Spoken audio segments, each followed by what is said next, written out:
¿De verdad hay quórum? No parece.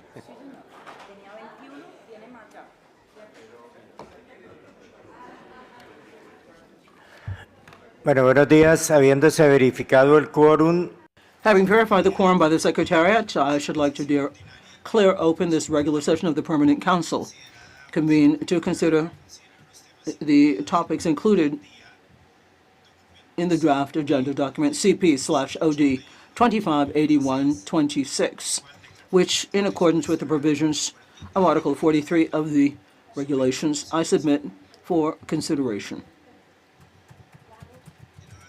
If there are no comments, we shall proceed for approval.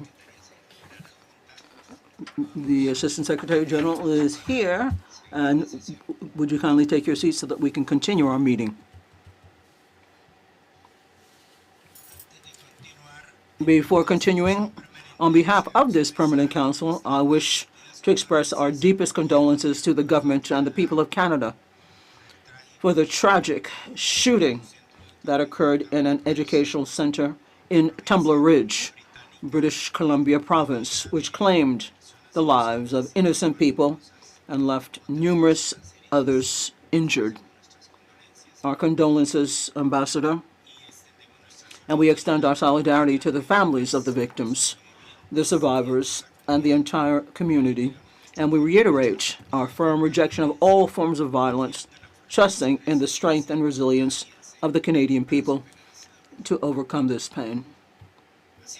Likewise, this Permanent Council wishes to express its deepest condolences and solidarity to the government and people of Colombia for the serious consequences of the torrential rains that have affected various regions of the country, causing the loss of human lives, thousands of people damaged, and significant other damage to the infrastructure. We extend our solidarity to the families of the victims and to all the affected communities. We trust in the resilience of the Colombian people to face and overcome this difficult situation.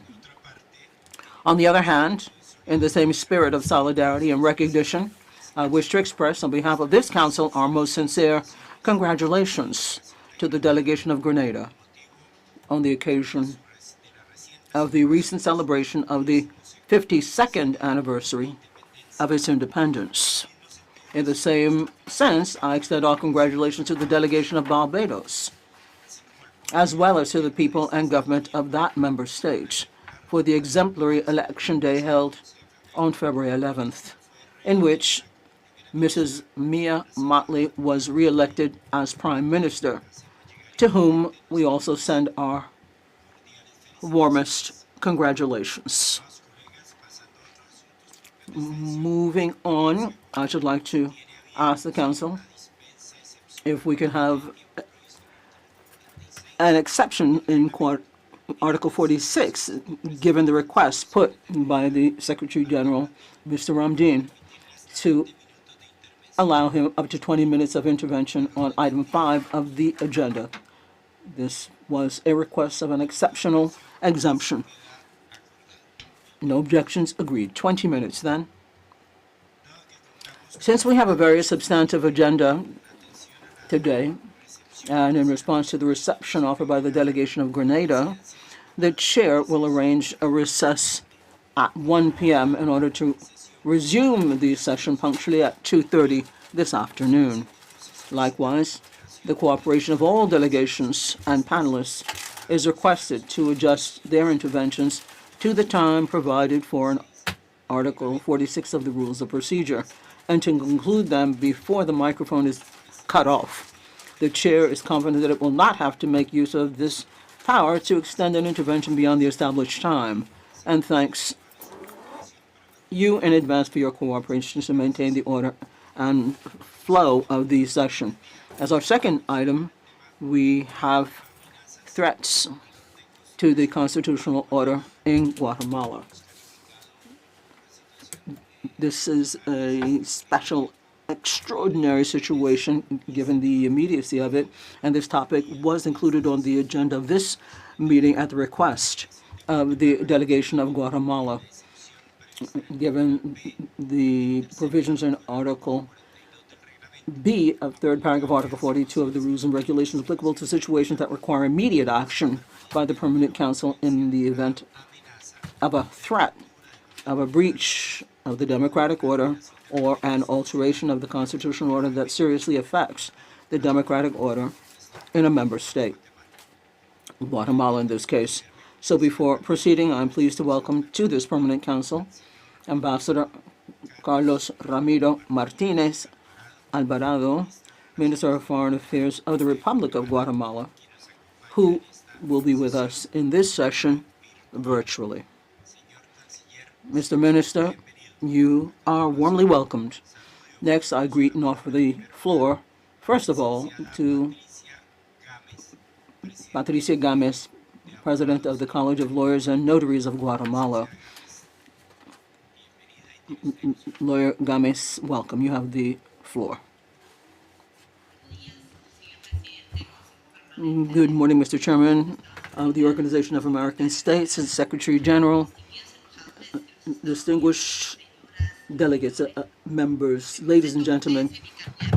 As chair of the College of Lawyers and Notaries of Guatemala, I truly thank you for giving me the opportunity to come before you and offer my thoughts at a decisive time for the constitutionality of the Republic of Guatemala.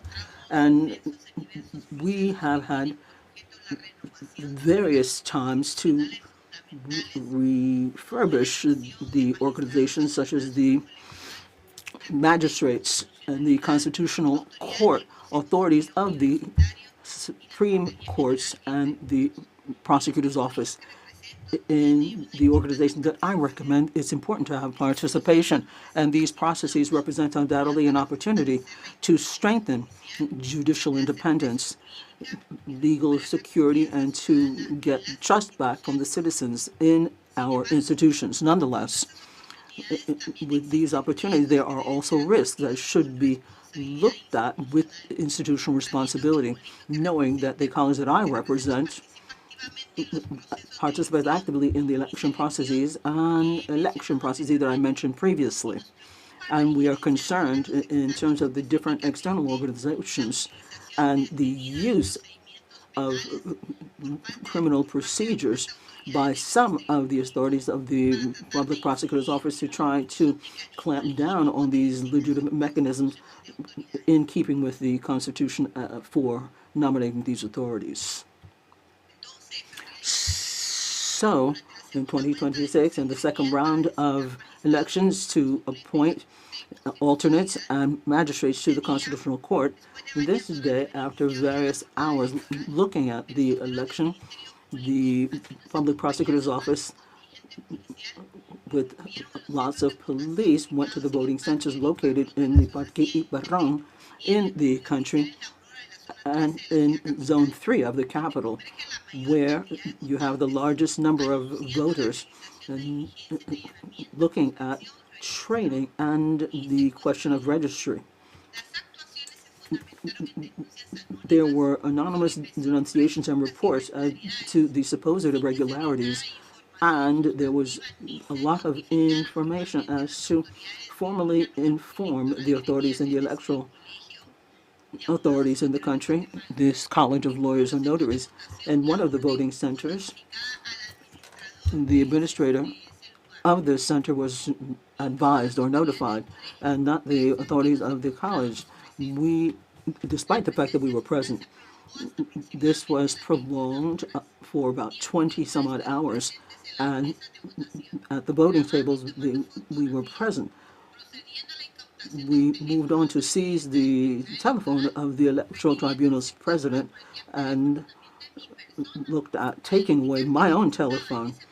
So at that time, I was subjected to a body search to verify that things were in order. Now, this leads to uncertainty,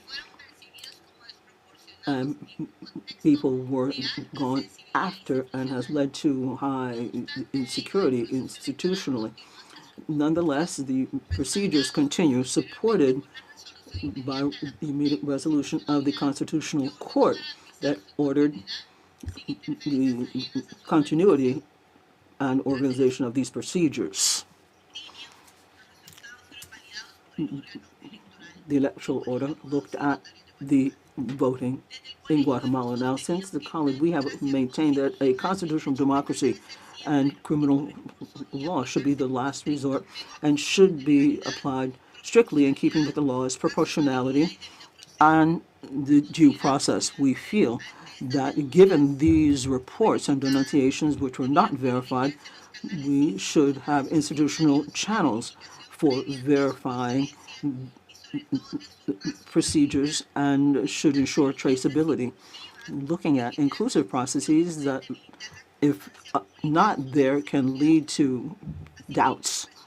It is particularly worrying or of concern that there is some doubt about the electoral processes without the necessary information from the oversight bodies. In other words, the oversight people, and there's no sign of any other situation which in this case would be of concern. We find there's a need that election processes and appointments should be developed free of any kind of pressure with regards to the autonomy of the competent authorities, and particularly according to standards that guarantee transparency and political awareness. In this context, then, the College of Lawyers and Notaries of Guatemala reaffirms its commitment to transparency, accountability, and respect for the constitutional order. And we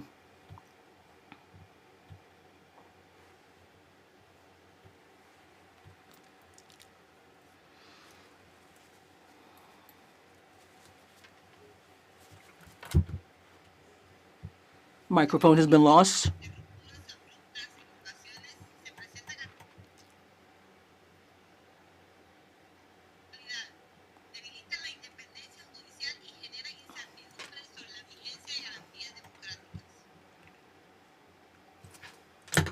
The interpreter points out that there's a connectivity problem. That is why international company is crucial. Democratic oversight of the inter-American system is not an interference but an expression of solidarity in the hemisphere in keeping with the principles that we share. Guatemala today has the opportunity to move ahead towards a more solid democracy, a stronger constitution, and a more transparent process. And for all of that, it is imperative that all actors act with good faith in the quest for accountability. In this case, the risks and criminalizing and manipulation of the justice system to hamstring the process shows that international oversight is necessary. We truly value this session and that the international community accompany us, particularly the Organization of American States, in terms of following up these processes. International observation oversight contributes to having transparency, reduces or promotes traceability, moves towards democratic pillars, and we are willing to continue to contribute from the legal standpoint to defend the rule of law, to strengthen institutional means, legal independence, and democracy. Thank you very much. Thank you very much for your comments, Mrs. Gomez. We will take due note, and then I should like to now give the floor to Mr. Lemos, elected principal magistrate of the Constitutional Court of Guatemala recently, so that with our congratulations, Ms. Lemos, you have the floor.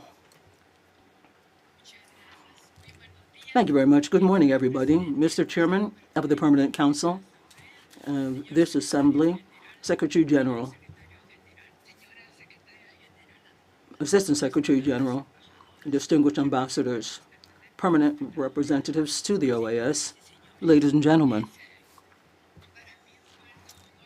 I'm very honored to be able to address this Assembly at this time as titular magistrate of the Constitutional Court of Guatemala for 2026 to 2031, as designated by the General Assembly of the College of Lawyers and Notaries of Guatemala.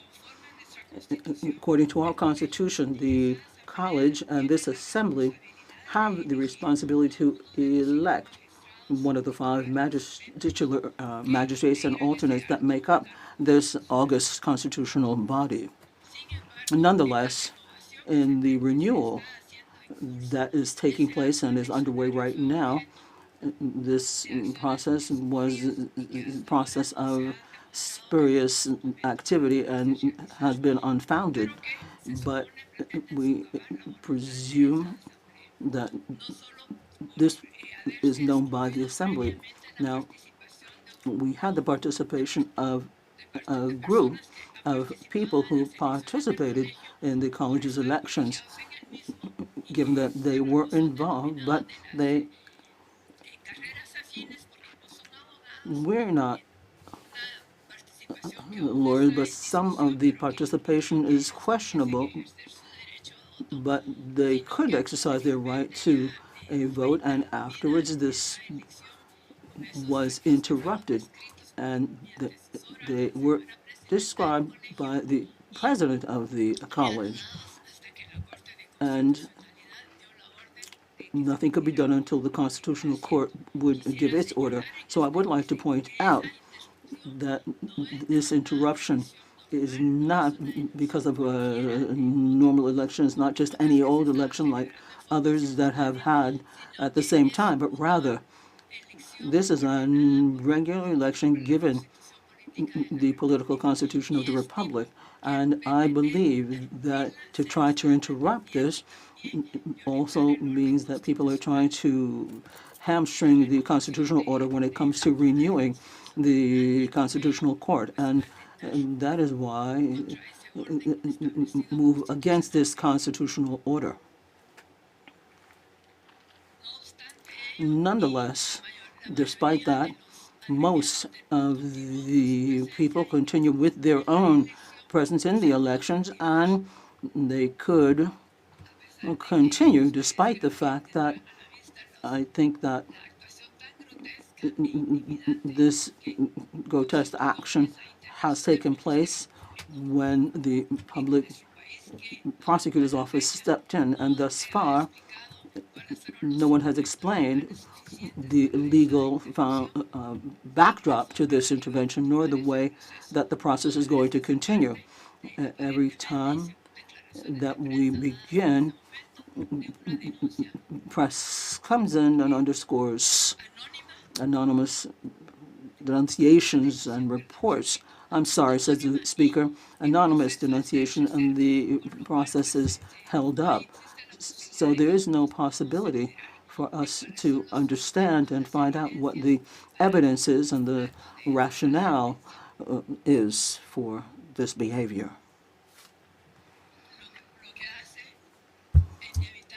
This inevitably means that we think what is behind this is that we see that there's an attempt to hamstring the rule of law and hamstring the authorities that are part of the Constitutional Court. Guatemalan democracy has moved on step by step with the active participation of all citizens. It hasn't been an easy path forward, but our democracy has been undermined. And that is why, and that is what we see in the last few years. And for this is not an exception. So these acts have weakened our rule of law and avoiding that there is any legal basis here, and there's no legal certainty. People are worrying that perhaps we move towards a time of respect for legal and the pillars of our society. But over the course of building our democracy, the Organization of American States has been a very important ally for my country. They have had a say in everything as of 2023. The decisions of the citizens have been able to work side by side with the OAS, but not only with the OAS, but other international organizations as well. And this has been a very important win for our country. Accompanying us We would like to thank the electoral observation missions. They have contributed to strengthening transparency, democratic dialogue, and trust in our institutional processes.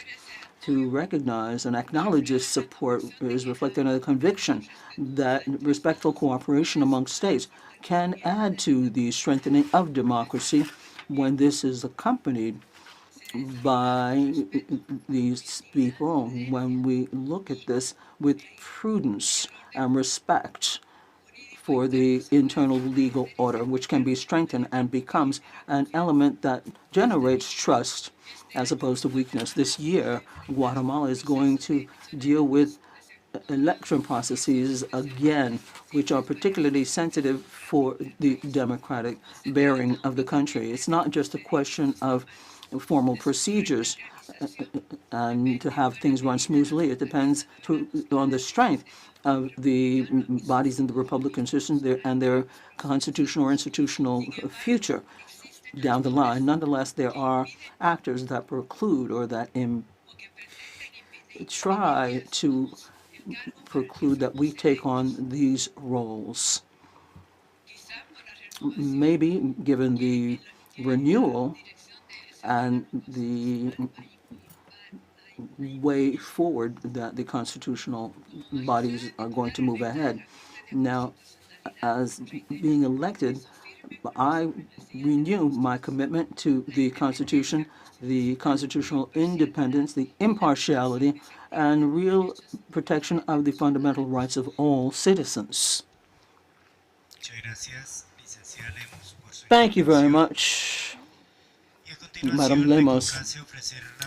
Next, I am pleased to offer the floor to Ambassador Carlos Ramiro Martinez Alvarado, Minister of Foreign Affairs of the Republic of Guatemala. So, Minister, welcome back to the Permanent Council. You have the floor.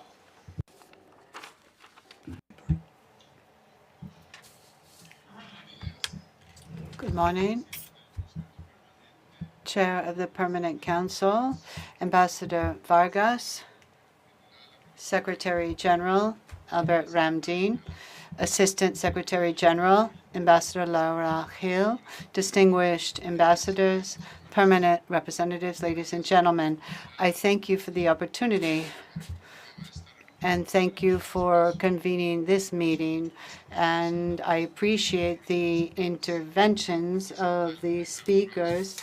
The President of the College of Lawyers and Notaries, Ms. Games, and Ms. Astrid Lemus, Justice-elect of the Constitutional Court of Guatemala.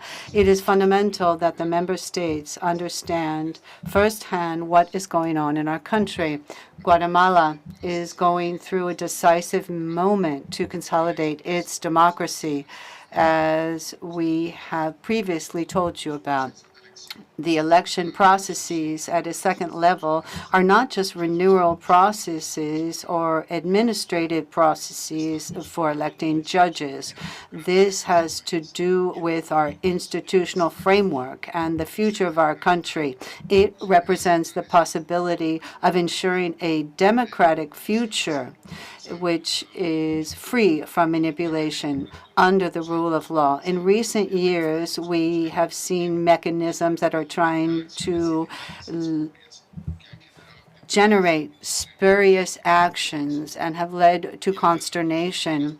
And the two speakers describe what happened on 12 February during the election processes for the Constitutional Court judges by the College of Lawyers. This is not an isolated event. It makes us think of 2023 and the elections and those that try to hinder the election of our president. Thanks to the support of the international community, including the OAS, and an historical manifestation of our people led up by indigenous peoples, we were able to avoid constitutional interruption. But it is very concerning that Luis Pacheco and others who led up the peaceful protests are now deprived of liberty and accused of terrorism and sedition for having defended democracy. Today, Guatemala has a historical opportunity As the President of the Republic has said, we can leave behind darkness, institutional speaking. There is a corrupt group of people who don't want to lose their privileges. In upcoming days and weeks, these will be decisive, the actions that will take place to develop our democracy and to help people have trust in our institutions. The executive has promoted the participation of independent sectors who are committed to justice for the election posts. And those who will be selected will be done so, we hope, in a partial way. We have key renewal processes coming up: the Supreme Electoral Tribunal, the Constitutional Court, and the Attorney General's Office. I'm sure we will see more attempts to undermine these selection processes. And the OAS and many countries have pointed this out, as well as the ICHR, the European Union, and the UN. We see the criminalization of those who defend democracy, justice operators, and journalists. Chair, representatives, international support is more important than ever. We thank you deeply for your support. We thank the Permanent Council for strengthening the democratic institutions in our country. And we have a group in Guatemala for a visit, and we had a meeting with them. Their presence is so important. It is helping us face off these challenges, and the IACHR communiques are crucial. They send a clear message to support our democratic institutions. The special mission of the OAS will continue to observe the election processes and will inform the Permanent Council. We thank you for the technical cooperation and the call that all actors have made to respect the constitutional order and their commitment to human rights in our country. We want to consolidate our democracy in Guatemala. We want to have institutions that respond to the genuine interests of our people, where we have an impartial justice system, where we have an exercise of rights that do not put people in danger. Thus, we hope that we can continue forward with your support and the inter-American community's support. We reiterate our commitment to the democratic values that bring us together in this hemisphere, and we thank you for your interest here at the Council at this important time for our country. Thank you very much. Thank you to all. Thank you very much for your intervention. Thank you for having participated. I'd like to give the floor to delegations who would like to intervene, and would like to refer to this matter. I would like to give the floor to Costa Rica. Ambassador, you have the floor. Good morning, Chair, Secretary General, Assistant Secretary General, delegations. I'd like to thank our panelists for their presentations, and I want to thank the Foreign Minister, Carlos Ramiro, who we just heard speak before the Permanent Council. We thank Guatemala for including this point on the agenda, and we appreciate being able to support Guatemala at such an important time for their democracy. We also thank them thank the mission to strengthen democracy in Guatemala. We heard a report on February 4, and this allows us here at the Permanent Council to understand the processes that are happening, as well as the implications thereof, which were reiterated by our speakers today. Guatemala is going through a renewal process in key institutions. electoral bodies, constitutional bodies, and bodies in the justice system, which are key for public trust and for democratic stability. Costa Rica wants to reiterate its full backing for the support that the OAS is providing to Guatemala and has provided since 2023. Recent experiences show that constructive presence of our organization has contributed to dialogue, to reduce tension, and to strengthen democratic institutions in the country. In that sense, we believe it is positive that we support political and electoral processes, as well as the respectful technical assistance that the special mission has offered, and also the support of the Secretariat for the Strengthening of Democracy of the OAS. Chair, in complex situations, our role as member states is not to substitute national institutions, rather to contribute to allowing the principles of transparency, legality, and the respect of the Constitution to prevail. Thus, Costa Rica believes it is essential that the Council continues to follow closely the development of what's going on in Guatemala, providing or offering solutions and avoiding any dynamics which may worsen the situation. We respect the sovereignty of the Guatemalan people and the internal processes that are underway. We want to say we have solidarity with the Guatemalan people, and we support the democratic institutions of Guatemala.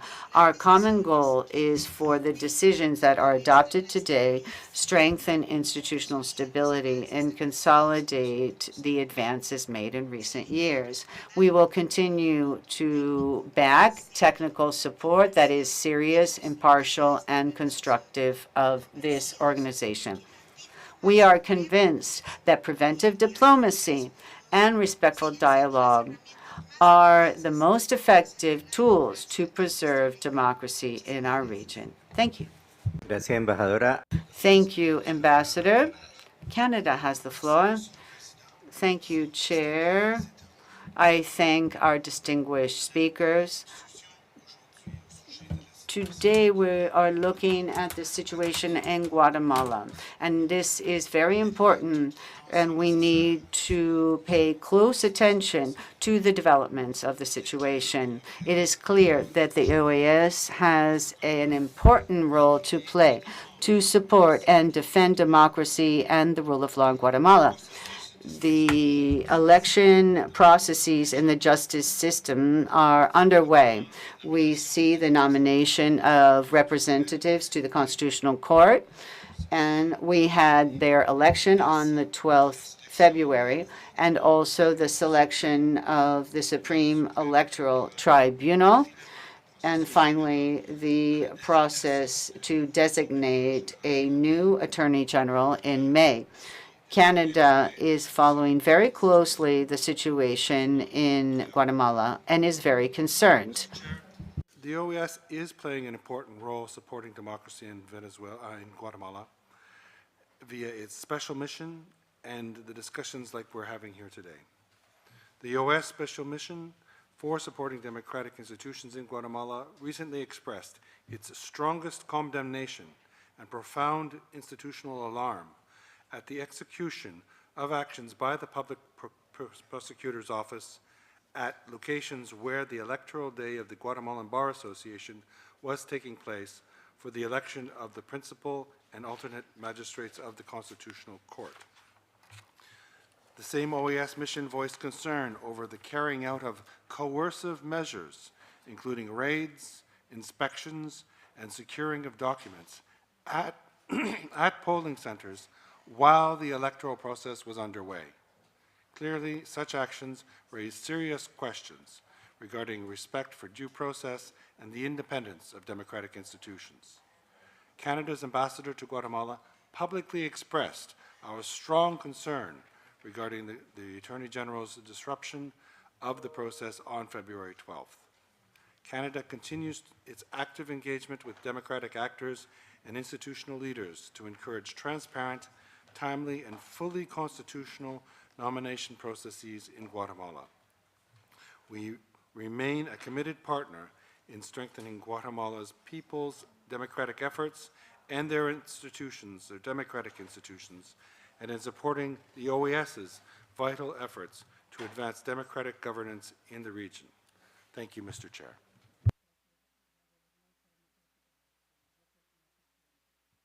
Gracias, embajador. Thank you, Ambassador. I'd like to offer the floor now to the Dominican Republic. Chair of the Permanent Council, Secretary General, Assistant Secretary General, representatives, permanent observers, the Dominican Republic would like to thank the Foreign Minister of Carlos Ramiro Martinez for having informed us about the threats to the constitutional order in his country. We also thank Ms. Lemus, the President of the College of Lawyers and Notaries, and Ms. Astrid Lemus, the Justice-elect of the Constitutional Court of Guatemala. We thank them for their presentation, which allows us to understand recent events and the challenges that institutions in Guatemala are facing. In this first half of 2026, Guatemala has renewal processes in institutions key for democracy: Supreme Electoral Tribunal, Constitutional Court, and the Attorney General's Office. These designation mechanisms in which different institutional sectors and academic sectors are participating are key pillars for the balance of power and the rule of law. The Dominican Republic has followed the development of these institutional processes, and the actions that took place on 12 February, including judicial interventions, have led to consternation. These are actions that could undermine the elections of authorities. And this means that this is a threat to the law, and we see that there has been pressure. We back the government and people of Guatemala and their efforts to strengthen their democratic institutions. We are convinced that the independence of state bodies, transparency of processes of nomination, and the respect for law constitute essential pillars for stability and public trust. The institutional officials in Guatemala must lead these processes, and we trust that they can do this in keeping with their domestic law. We appreciate the cooperation that Guatemala has with this organization in the framework of a constructive dialogue characterized in the Inter-American system.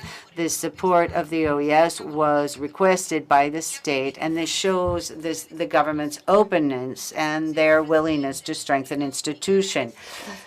We are reaffirming our historical stance of non-intervention and respect for all peoples.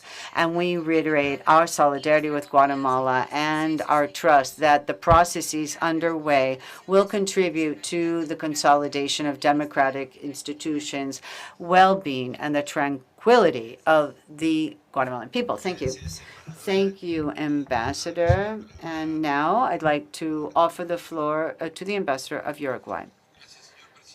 Thank you, Chair. Uruguay would like to thank you for including this point on the agenda with respect to the threats to the constitutional order in Guatemala. We thank the Foreign Minister, Carlos Ramiro Martinez Alvarado, for his words, as well as the President of the College of Lawyers and the Justice-elect of the Constitutional Court for their presentations. Uruguay is concerned increasingly about what's going on in Guatemala, and I want to highlight the efforts being undertaken by the executive in Guatemala to give legitimacy to the justice system. It is important to have a maintenance of the constitutional order in that country, and we must protect the human rights of the Guatemalan people. We are convinced that democracy is strengthened with public, transparent, participatory processes in order to elect the most ideal people for those that have high positions in the justice system. We reject any attempt to instrumentalize these elections for political ends, because this undermines institutions. We are concerned about the press releases by the mission to strengthen democracy in Guatemala, which have shown irregularities in the election processes for justices in the justice system. And this could threaten the legitimacy of these institutions. We are concerned that the public prosecutor's office has been interfering in the election process of the president of the Constitutional Court and the alternate president. We believe that these acts interfere materially with the freedom of suffrage. We have taken note of the concerns with respect to the abrupt changes in the election registry, which allowed for the exclusion of a group of non-lawyers from the election process. Maria Sol Aguirre Vilar were finally elected. Also, we had the election of high authorities to the university. These took place in Antigua, Guatemala. However, we are concerned that the Superior Council of the university did not follow the orders of the Constitutional Court to renew its counselors before it proceeded to actually elect the justices on the Constitutional Court. With respect to fundamental freedoms in the country, we take note that the founder of the newspaper, Ruben Zamora, has been detained after 1,000 some days in jail. We have requested that he be released. And we recall that this was under the actions of the public prosecutor's office, this house arrest and this jailing. We believe this is an abuse by the state to silence an important journalist. Chair, finally, Uruguay would like to back what's going on and the actions of the Mission for Democratic Strengthening in Guatemala. And we encourage everyone to follow closely what's going on in Guatemala. And we believe that the mission is in keeping with the Democratic Charter and the Charter of the OAS. We reiterate our support so that with full respect for the sovereignty of Guatemala, the region continues to support the efforts to strengthen justice and democracy, as well as the rule of law in Guatemala, in keeping with that country's constitution and the principles of the Inter-American Democratic Charter and the Charter of the OAS. Thank you very much. Embajador. Thank you, Ambassador. I'd offer the floor now to the Ambassador of Brazil. Thank you very much, Mr. Chairman. First and foremost, I'd like to thank the special guests, Mr. Martinez and others, for their comments. We have taken due note. In the light of the most recent information, the situation seems to have gotten worse, and particularly in Guatemala with regards to the incidents mentioned in a note this week as to the interference in the electoral process carried out by the College of Lawyers and Notaries of Guatemala for choosing the justices of the Constitutional Court. It is a very sensitive issue which calls for strict observance of legality, transparency, and respect for the institutional authorities. We reiterate in this context our call so that all institutional actors in Guatemala, and particularly the Public Prosecutor's Office, act in strict observance of national juridical order with respect for due process, separation of powers, and integrity of all processes. Strengthening of democracy calls for each institution to exercise their own competencies within the limits established in the Constitution and according to the laws, contributing to predictability and public trust. Brazil considers it fundamental that this permanent council remain together, united, defending the principles enshrined in the Charter of the OAS and the Inter-American Democratic Charter. The unification of the council is crucial to convey the necessary message supporting institutional democratic institutions and rule of law.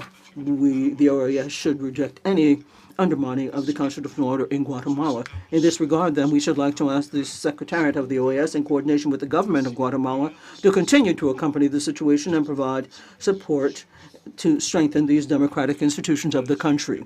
Brazil is willing to work constructively with Guatemala, with other member states as well, and with the Secretary General to support strengthening of democratic institutions in the country.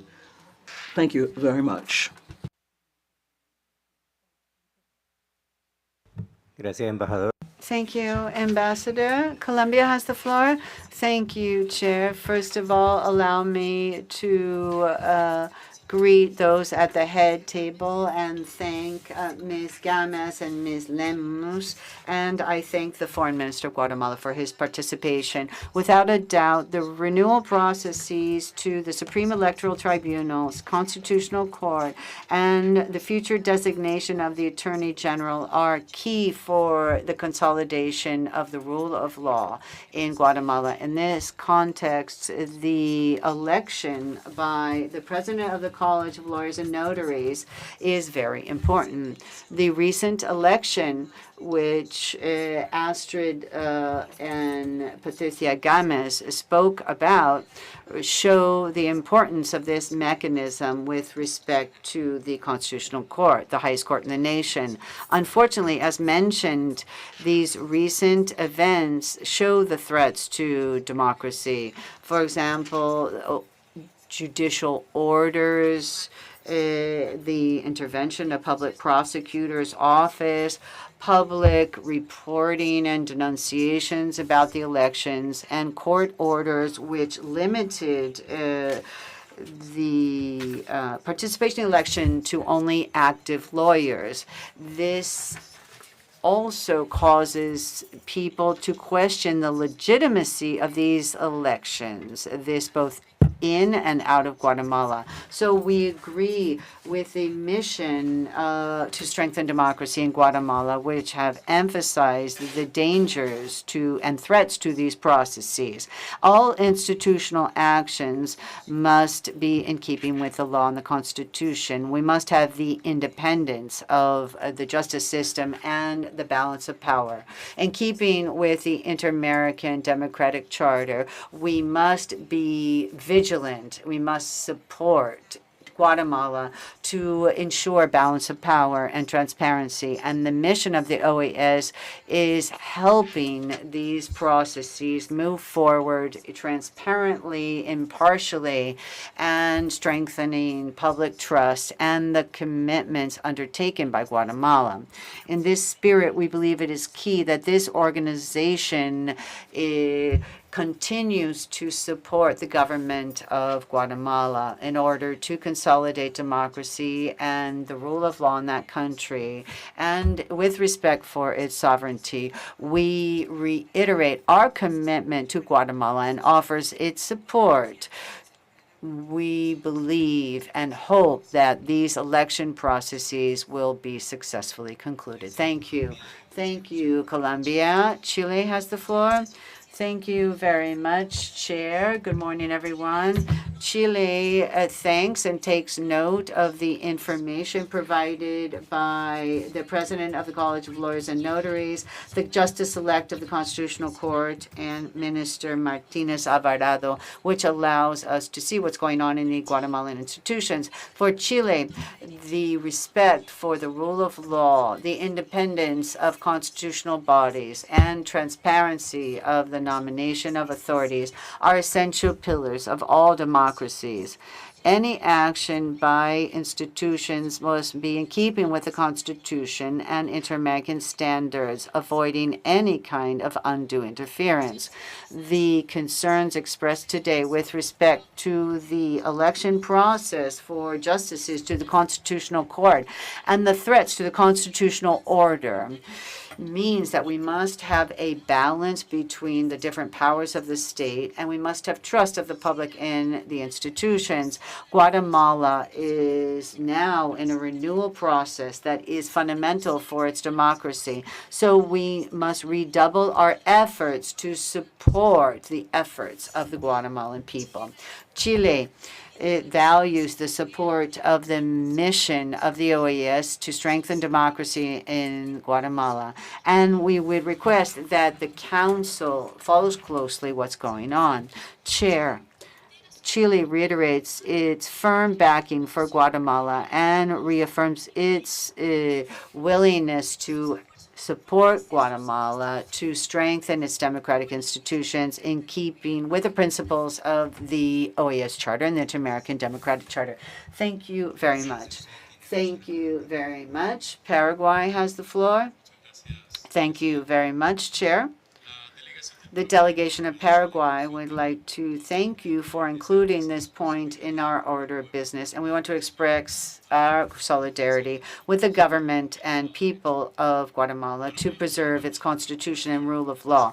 We are concerned about the events that took place last week with respect to delicate elections in order to designate officials to the Constitutional Court. In keeping with this Constitution, the independence of powers and the respect for legal procedures and non-interference in these procedures are essential for all democracies because this upholds the institutions and allows for predictability and stability. For that reason, we understand that any action that could lead to pressure or uncertainty must be addressed in a responsible way by all actors involved.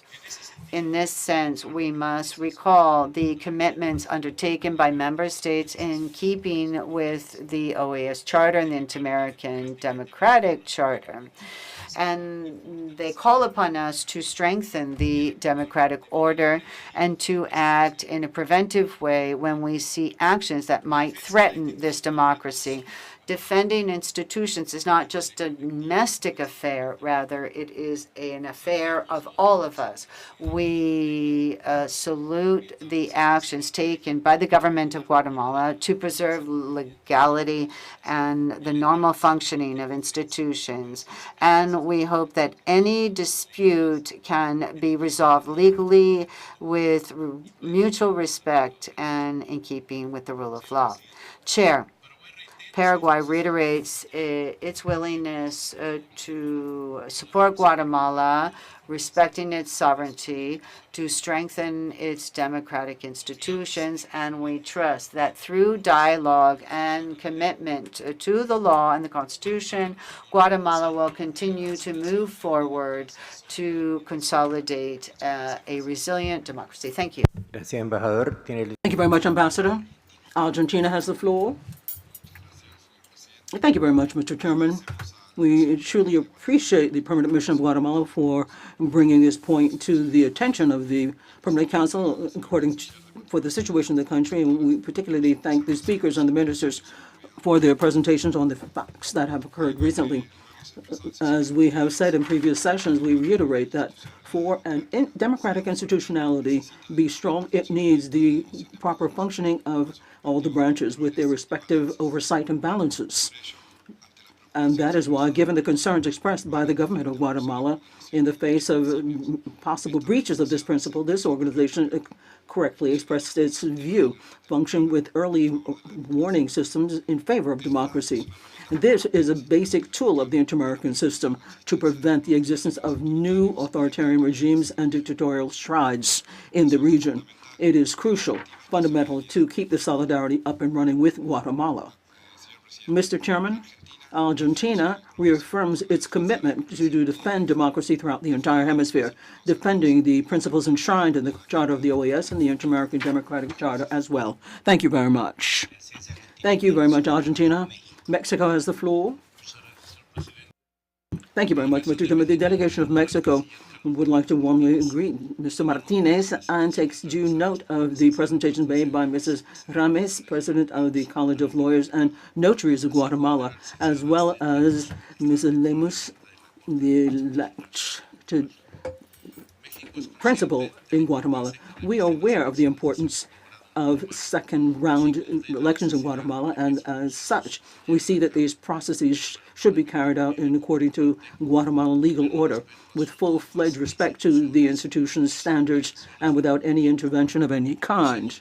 We truly hope that the institutions in Guatemala fulfill their constitutional mandates and avoid any actions that can lead to destabilization of this process. Abiding by the guiding principles of our foreign policy and in all due respect for self-determination of peoples, the information and legal equality of all states, Mexico truly hopes that Guatemala will have democratic order and that prevails, institutional stability, and a constructive dialogue amongst the various sectors. We will continue to keep an eagle eye on the constitutional process underway and will accompany this with the OAS as requested by the government of Guatemala, trusting that that process will be within the framework of legal constitutional laws, strengthening thus the democratic institutions and the rule of law. Thank you very much. Thank you very much, Ambassador. Panama has the floor. Thank you very much, Mr. Chairman. Panama has taken due note of the inclusion of this item on the order of business today, as well as the presentations of Patricia Gomez, President of the College of Lawyers and Notaries in Guatemala, and Astrid Lemos, the elected person in the Constitutional Court, the contributions of which have brought to light some of the threats that the institutions are going through, and that looks at a dialogue as to the preservation of the constitutional order in Guatemala. The defense of constitutional order, independence of public powers, and the rule of law, and all respect, are undeniable pillars of democracy in the hemisphere. Within the framework of the inter-American system, these principles not only guide internal behavior of states, but also are the bedrock of our collective responsibility to ensure that they remain in force when there are institutional tensions that might affect the democratic instability of a country. In this context, then, Panama observes very attentively everything that is taking place with regards to the elections in the Constitutional Court, as well as the concerns expressed when it comes to this climate of uncertainty and undue pressure for the independence of legal affairs. We consider relevant all of the actions taken by the Constitutional Court geared toward having the proper development of the process and to prevent undue interference in keeping with the constitutional framework in force. And as such, we have taken due note of the concerns expressed by the OAS and other international organizations when it comes to patterns and undue use of critical laws, because this impacts democratic constitutionality. The recent events in Guatemala underscores the relevance of opportunely accompanying this process to look after constitutional order and democratic stability. Panama reaffirms that the Inter-American Democratic Charter is the normative basic framework for the defense of democracy and democratic representation in this hemisphere. In this regard, we recognize that it is crucial that processes for nominating authorities be in strict abidance without any pressures or interference that is undue, guaranteeing thus legal independence and security of everyone that participates in these processes. And then finally, Mr. Chairman, we reiterate Panama's willingness to support in a multilateral framework all of the efforts made to strengthen the democratic institutionality in Guatemala, thus promoting dialogue, legality, protection of the rule of law as the basis for democratic stability in the region. Thank you very much. Thank you very much, Ambassador. The permanent observers now have the floor. Let's begin with Spain. Spain has the floor. Thank you very much, Mr. Chairman. I'd like to greet the Minister of Foreign Affairs of Guatemala and the President of the College of Lawyers and Notaries and the elect for the Constitutional Court in Guatemala. I truly appreciate the presentations that we've heard today, and we have taken due note of the information shared. You know that in 2023, Spain supported the electoral observation mission of the OAS for Guatemala for the general elections that unfolded with full legitimacy and where Bernardo Arévalo was elected as constitutional president. After, also, with the OAS, we accompanied the very complex transition to democracy. Today, once again, we see in the Permanent Council that we are speaking about democratic institutionality in Guatemala. And we see and would like to reiterate with the government of President Arevalo and people to consolidate democracy in Guatemala, because as we're seeing, that complex context with the transition in 2023 was not just a side point or a sidebar. There are challenges that continue, as Mr. Ramirez Martinez underscored. Various years have passed since that time, and we would like to acknowledge the efforts of the government of Guatemala to strengthen the democratic institutions there, especially within the framework of the institutional processes in 2026, as well as the other efforts to get out of the dark Chapter 4B of the annual report of the Inter-American Commission of Human Rights.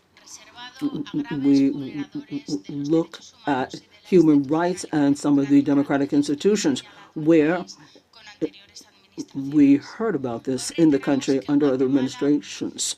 We reiterate that Guatemala will have the respectful accompaniment and firm support of Spain towards a more democratic, inclusive, and fair future. Spain, from the very outset, supports the special mission of the OAS to strengthen democratic institutions in Guatemala.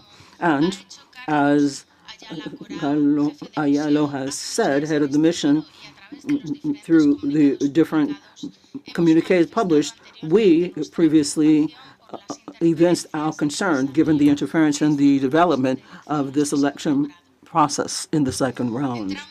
Now, we're going through decisive moments.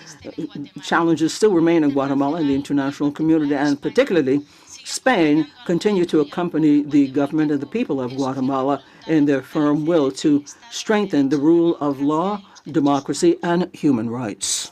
In this context, I should like to underscore the importance of continuing to support the work of civil society in Guatemala. They are developing and doing valuable work of transparency and oversight in the different electoral committees and the candidacies that are there. And then lastly, I would like to underscore the courageousness of people and women who have participated in the Permanent Council. The chair of the Lawyers College and Notaries in Guatemala and the magistrate elected of the Constitutional Court of Guatemala, Astrid Lemos. They should know that they're not alone. Spain, in all due respect, very clearly and decidedly supports democratic institutions in Guatemala. Thank you very much. Thank you very much, Ambassador. Thank you very much. Italy has the floor. Thank you very much, Mr. Chairman. Secretary General, Assistant Secretary General, esteemed representatives, Italy reaffirms its commitment, its tireless commitment to democratic strengthening in Guatemala. Our financial support to the special mission of the OAS corresponds to the need to accompany the Guatemalan authorities and the Secretariat itself. And for Italy, this is a strategic move moving towards stability in the region. We have taken due note of the last communiques from the special mission with regards to the Constitutional Court, and we truly appreciate the speakers and the Minister of Guatemala for their presentations today. Over and above the procedures underway, we would like to underscore the essential conditions for a long-lasting social pact in Guatemala. First, Italy upholds firmly balance between all the branches of the state or all the powers of the state. Democracy cannot be understood as an absolute victory of one part over and above the other, nor any one power over another, but rather it's based on harmonious functioning of checks and balances. We hope that the renewal of the courts this year will take place according to strict criteria, abiding by the rules, honor of technical capacity of the candidates, thus guaranteeing that judicial legal power is a true guarantor of impartial independence and not an actor in the political context, neither today nor tomorrow. In the long run, we take due note of the recent legal decisions that have called for the implementation of alternative measures. The other measures instead of preventative prison of Mr. Maroquin. We feel that these kinds of measures can help to de-escalate the tension, not only in terms of justice and looking at these arbitrary detentions, but we have to guarantee freedom of expression without fear of persecution in the future. As we have underscored in our comments that we made at the last discussion in the Permanent Council on the situation in Guatemala, we underscore that investment in development flowers when there are clear-cut lines to move ahead. Independence of tribunals is a guarantor of legal certainty, which is necessary for the well-being of all Guatemalan people and to strengthen the investments. Italy will continue to accompany the efforts made by the OAS in favor of respect for rules. We truly believe that the defense of separation of branches and powers and the rule of law and the use of justice are the only ways to consolidate a full-fledged democracy that will benefit all political players equally. Thank you very much. Thank you very much. I should like to give the floor to the Secretary General, Ambassador Albert Remdin. Much, Mr. Chairman. Distinguished Minister Carlos Ramirez Martinez, Ms. Patricia Gomez, Ms. Astrid Lemus, I want to thank you for your presence, and we have taken good note of your observations. Distinguished permanent representatives, permanent observers, ambassadors, delegates, our colleagues of the Secretariat, ladies and gentlemen. The General Secretariat continues to closely follow and monitor the developments in Guatemala and to support the country in their efforts to ensure that its processes of institutional renewal are transparent, participatory, public, and fully aligned with Guatemala's constitutional and legal framework. It is in this context and response both to the formal request of the State of Guatemala and to the mandate of the General Assembly to support modernization and strengthening of democratic institutions in member states, that so request, that we appointed a special mission for the strengthening of democratic institutions in Guatemala, composed of, as you know, Dr. Maria Paulina Aguirre, former President of the Supreme Court of Justice of Ecuador, Dr. Marcela Rios, former Minister of Justice and Human Rights of Chile, and the mission is led by Dr. Carlos Ayala, former President of the Inter-American Commission on Human Rights, who is from Venezuela. You may recall that Dr. Ayala presented an interim report earlier this month. I had a pleasure to have a long discussion with him on the process ahead last week. As Minister Carlos Ramiro Martinez already indicated, the mission is currently deployed on the ground in Guatemala, supported by our Secretary for Strengthening Democracy through its Department for Democratic Sustainability and Special Missions. The head of our Secretary for Democracy, Dr. Krajewicz, just returned yesterday from participating in meetings in Guatemala. We keep a close eye on the developments. Our mission is engaging with all relevant actors and institutions, listening to their concerns, monitoring each stage of the process, and most importantly, providing timely recommendations aimed at improving selection procedures in accordance with inter-American standards and recognized best practices. It is in this regard that the General Secretariat wishes to acknowledge the democratic commitment demonstrated by the government of President Bernardo Arevalo de Leon. As this Council has observed since 2023, efforts to strengthen democratic institutions in Guatemala have repeatedly faced resistance. At times, that resistance has taken the form of attempts to prevent a legitimately elected government and president from assuming office. Today, it appears in new forms, from raids conducted during an election within the Bar Association to reluctance to adopt basic standards of legality, transparency, and openness in selection processes. Let us be clear, transparency, full adherence to rules of procedures, access to public information, and citizen participation are not simply best practices. They are essential safeguards, antidotes to anti-democratic institutional capture, conflicts of interest, and hidden agendas. This is why it is so important to allow transparency and insight into these processes, enabling Guatemalan society to examine the procedures, the nominees, and the criteria used at each stage.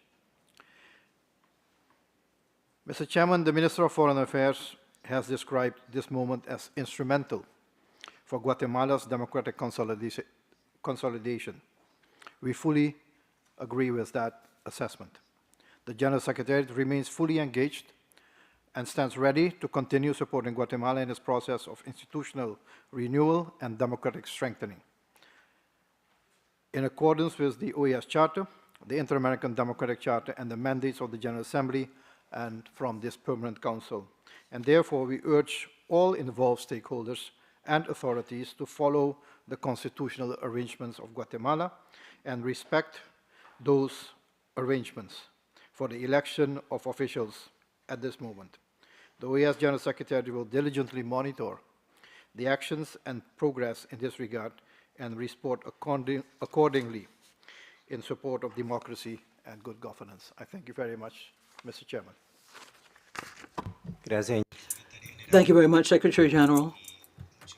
And we'd like to thank everybody for the presentation that we heard this morning by President Games of the College of Lawyers and Notaries of Guatemala, for elected Justice Lemus, as well as for all of the other comments made by member states, by delegations. And similarly, we should like to thank Ambassador Carlos Ramirez Martinez Alvarado, Minister of Foreign Affairs of the Republic of Guatemala, for his valuable participation in this session.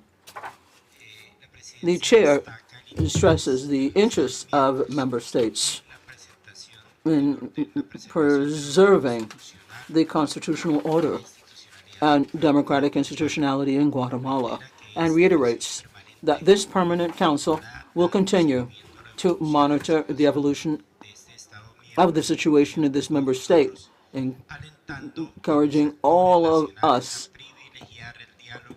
the national actors, to favor dialogue and cooperation as ways of strengthening democracy. Consequently, the chair proposes to take note of the aforementioned and request the permanent mission of Guatemala, as well as the special mission for the strengthening of democratic institutions in Guatemala, to keep this permanent council informed of the relevant developments. If there are no objections, it is so agreed. Next item on the agenda, Parlamerica's annual report to the Permanent Council, 25th anniversary commemoration of the creation of this body. As our next item on the agenda, and in response to the request made by the delegations of Chile, Canada, St. Lucia, as well as in fulfillment of the mandate of the General Assembly contained in Section 9 of Resolution 3029, it is up to this Council to receive the annual presentation of Parlamerica's and, on this occasion, commemorate the 25th anniversary of its creation. For this purpose, I'm pleased to greet and warmly welcome Senator Ivan Flores Garcia, Senator of the Republic of Chile and President of Parliamericas. Senator, be welcome to this permanent council. You have the floor, sir. Thank you very much. Good morning to one and all.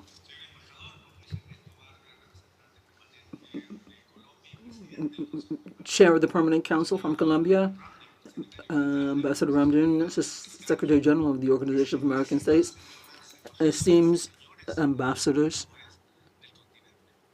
of the continent. I would like to also warmly greet Mr. Kraklevich,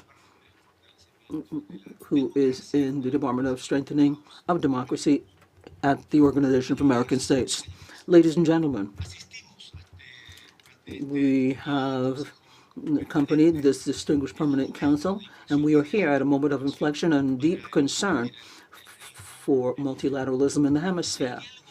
Political dialogue in the Americas was built on the conviction that differences can and should be processed according to the rules that are shared, anchored in historical vocation of willingness, good faith, and commitment and operability in a context which, of course, is much more difficult, not because the democratic principles that we embrace, that we share, have disappeared, nor because of the framework that sustain or uphold the American system, but because their being enforced depends increasingly on decisions that are adopted in the context of this political situation.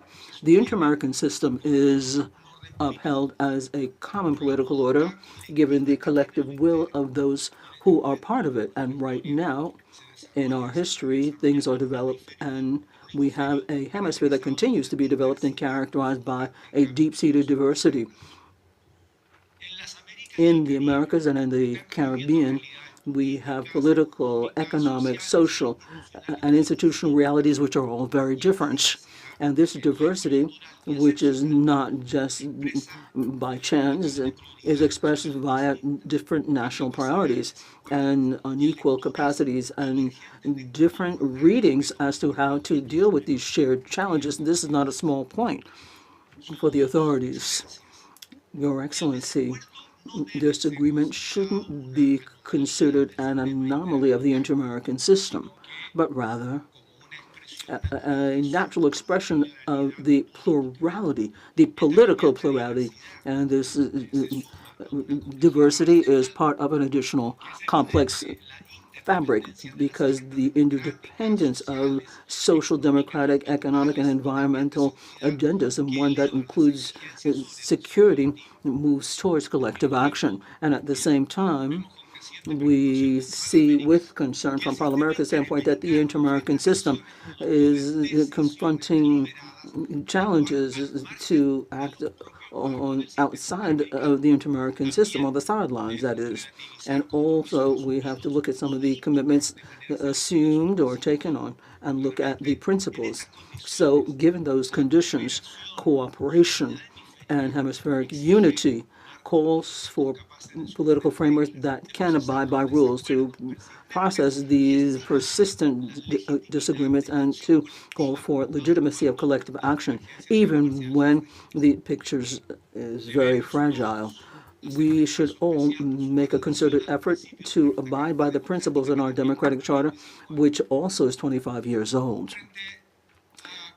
In the light of some democratic setbacks that we are living through in the Americas and Caribbean, realization of human rights, the viability of the inter-American system should focus its efforts on the capacity to govern democratic disagreements and improve cooperation in this very complex scenario. So in this regard, then, strengthening the inter-American system has shown its value as a political space which can promote regional brotherly love, not based on declarations of weak intentions or ambiguous words, but as a principle, as a commitment to democratic governance. And as such, then, to question the disagreements democratically calls for institutions that are much more capable to deliberate and to measure and move towards consensus.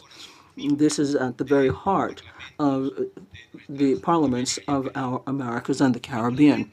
The parliaments don't operate on the sidelines of political tensions. We operate precisely at the center of political tensions. We are the space where plurality is expressed, where decisions are taken in the context of political diversity, and where these decisions take on democratic legitimacy. To pull it all together systematically, to move towards multilateralism in the hemisphere not only broadens the space for participation, but rather, on the contrary, strengthens the very capacity of the inter-American system to deal with these reality. In this context, Parliamerica, in its 25 years, has grown so much so that it's the pillar and it's the political parliamentary right arm of the inter-American system. For 25 years now, Parliamerica has cooperated parliamentary hemispheric cooperation, pulling together the Americas realities and reinforcing the democratic convictions that make it possible to have regional governance. So here, the OAS should feel very proud of the status that Parliamericas has achieved with the high level of participation of parliamentarians of the three Americas and the Caribbean. Parliamericas doesn't act as a complement. Parliamericas, and we have to have a clear-cut idea, contributes to the inter-American system as critical structural mass of political representation, democratic continuity, and accountability. These are aspects which are particularly necessary in contexts of fragmentation and mistrust. Now, looking towards the future, then, and I do so with optimism, the inter-American system has active politicians which are decisive. Parliamerica is one of the most relevant. 25 years ago, it was the member states themselves of the OAS who spearheaded the creation of this body. As a parliamentary hemispheric body convinced of regional cooperation, it should also be anchored in the democratic representation in political dialogue amongst parliamentarians. And over the course of these last 4 centuries, let me tell you, Parliamerica has only led to institutional relevant capacities for dialogue among different parliaments, but rather also has built political consensuses in the Americas.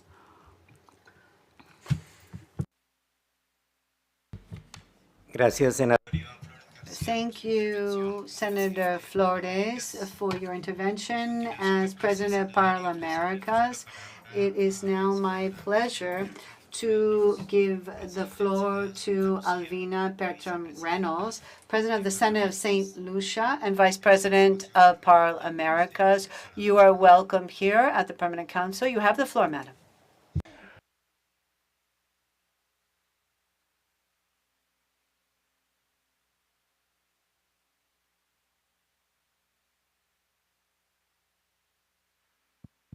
Senator, could you please request the floor?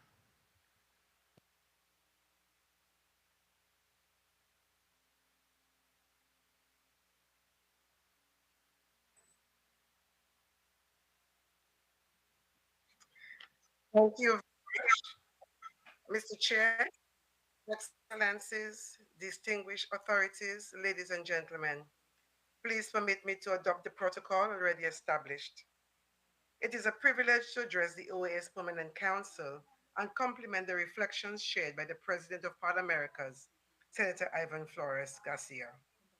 Building on his remarks, I would like to reflect briefly on how Parliamericas is exercising parliamentary agency in the face of shared hemispheric challenges, and how this work connects with the inter-American system practice. At the core of this role is an inclusive model of interparliamentary cooperation, one that brings together legislatures of different sizes, traditions, and political realities in a space designed for dialogue on equal footing. This approach is not only consistent with our mandates, it reflects a deliberate choice grounded in the conviction that effective cooperation must be anchored in shared responsibility and broad parliamentary engagement across the hemisphere. From a Caribbean perspective, this approach carries particular weight. For small island developing states, participation in a hemispheric parliamentary community ensures that our national context, political priorities, and legislative experiences are meaningfully integrated into regional conversations. In this regard, Parlaméricas has become a platform where Caribbean perspectives are not treated as peripheral, but as integral to understanding the hemisphere as a whole, and where parliamentary cooperation contributes to more coherent and coordinated political responses. At a time when the challenges we face are increasingly interconnected, this model of engagement strengthens the capacity of legislatures to move beyond isolated debates and to act collectively on issues that directly affect the daily lives of people across the region. This political orientation is reflected in Parlamerica's 2025 to 2030 strategic plan, adopted last year by the Parlamerica's Council. The plan affirms parliamentary diplomacy as a core instrument for strengthening democratic governance and fostering cooperation in the inter American system, and sets a roadmap for bridging multilateral commitments with national political processes, reinforcing the role of legislatures in shaping hemispheric priorities. As we carry this work forward, one area where this is strategic direction is taking concrete shape is regional security. Across the Americas and the Caribbean, evolving criminal dynamics, cyber and information related threats, socioeconomic vulnerabilities, food insecurity, and climate related shocks increasingly compound one another with direct consequences for people's well being. In response, Parlaméricas formally established the Parliamentary Network on Security in December 2025 to advance evidence based parliamentary cooperation on security. Grounded in the OAS's own approach to multi-dimensional security, the network links human-centered security with democratic governance and development, enabling parliamentarians to address shared challenges through greater legislative coherence, political coordination, and sustained engagement. Climate change offers a further illustration of the political necessity of interparliamentary engagement.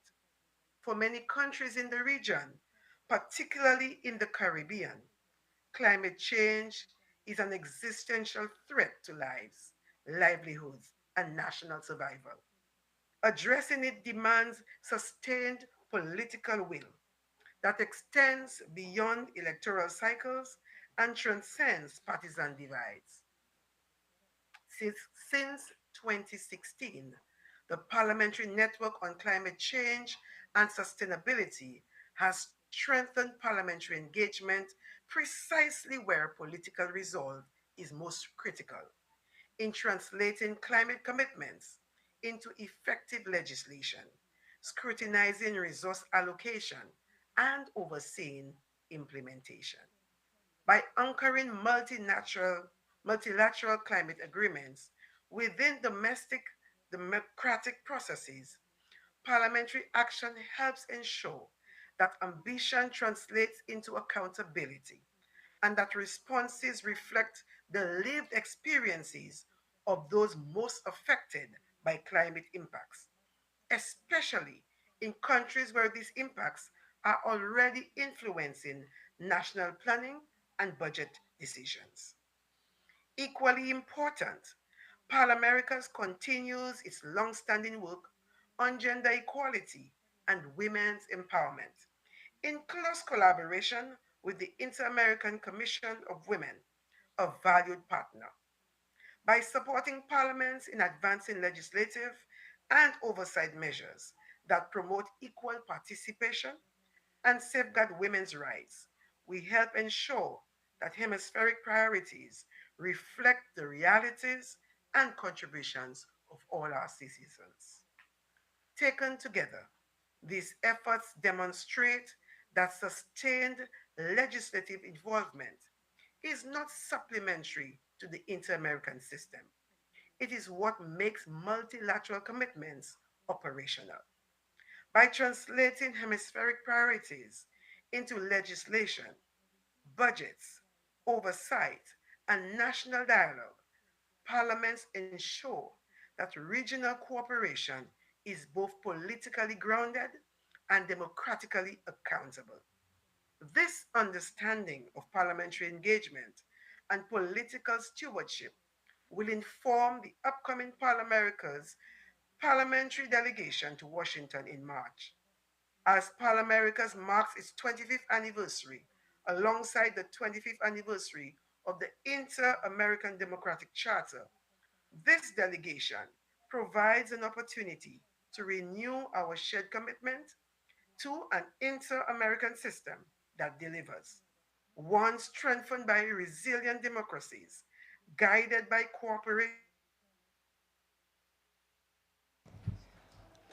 and respect for human rights. Agradecemos. We thank you, dear Senator, for participating as Vice President of Parl Americas. I'd like to offer the floor now to those delegations that would like to weigh in on this matter. Mexico, the delegation of Mexico would like to thank Canada, Chile, and St. Lucia for including this point on the agenda. And we also greet the President and Vice President of Parlaméricas, Ivan Flores and Alvina Bertram Reynolds. We have taken due note of the presentation made, and we congratulate Parlaméricas for the work that it's done since its creation in 2001, in keeping with the resolution of the General Assembly. In 25 years, Parlaméricas has consolidated itself as an inter-American entity where there can be dialogue between different parliaments and congresses on different important matters. We welcome the different meetings between Parlaméricas and the OAS established by mandate of the OAS as a practice that strengthens the connections between legislatures in the Americas, and we welcome the upcoming visit in March as an opportunity to deepen dialogue and collaboration. The importance that Mexico gives to Parlaméricas has occurred since its founding. We have had different senators and legislators in Parlaméricas and its bodies. We have had over 100 legislators from our country participating in activities organized by Parlaméricas, and this shows our commitment to Parlaméricas. Veronica Camin is now a senator in the council. We have a second vice president in Parlaméricas from Mexico, and Magda Salgado, a representative, and we have Representative Bolaños, among others, who are part of the different networks for open parliaments, network for climate change, among others. Chair, we believe that one of the areas in which Parlaméricas gives value added is to ratify and effectively implement the conventions and treaties in the inter-American system adopted by our member states.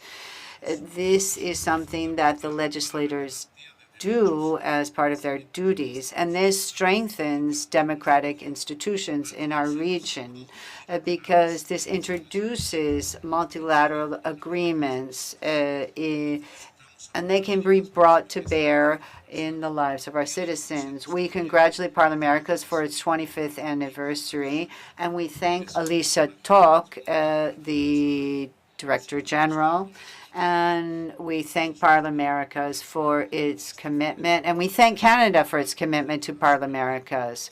And we know that it has been in Ottawa for the last 20-some years, because Canada offered this to Parlaméricas Chile.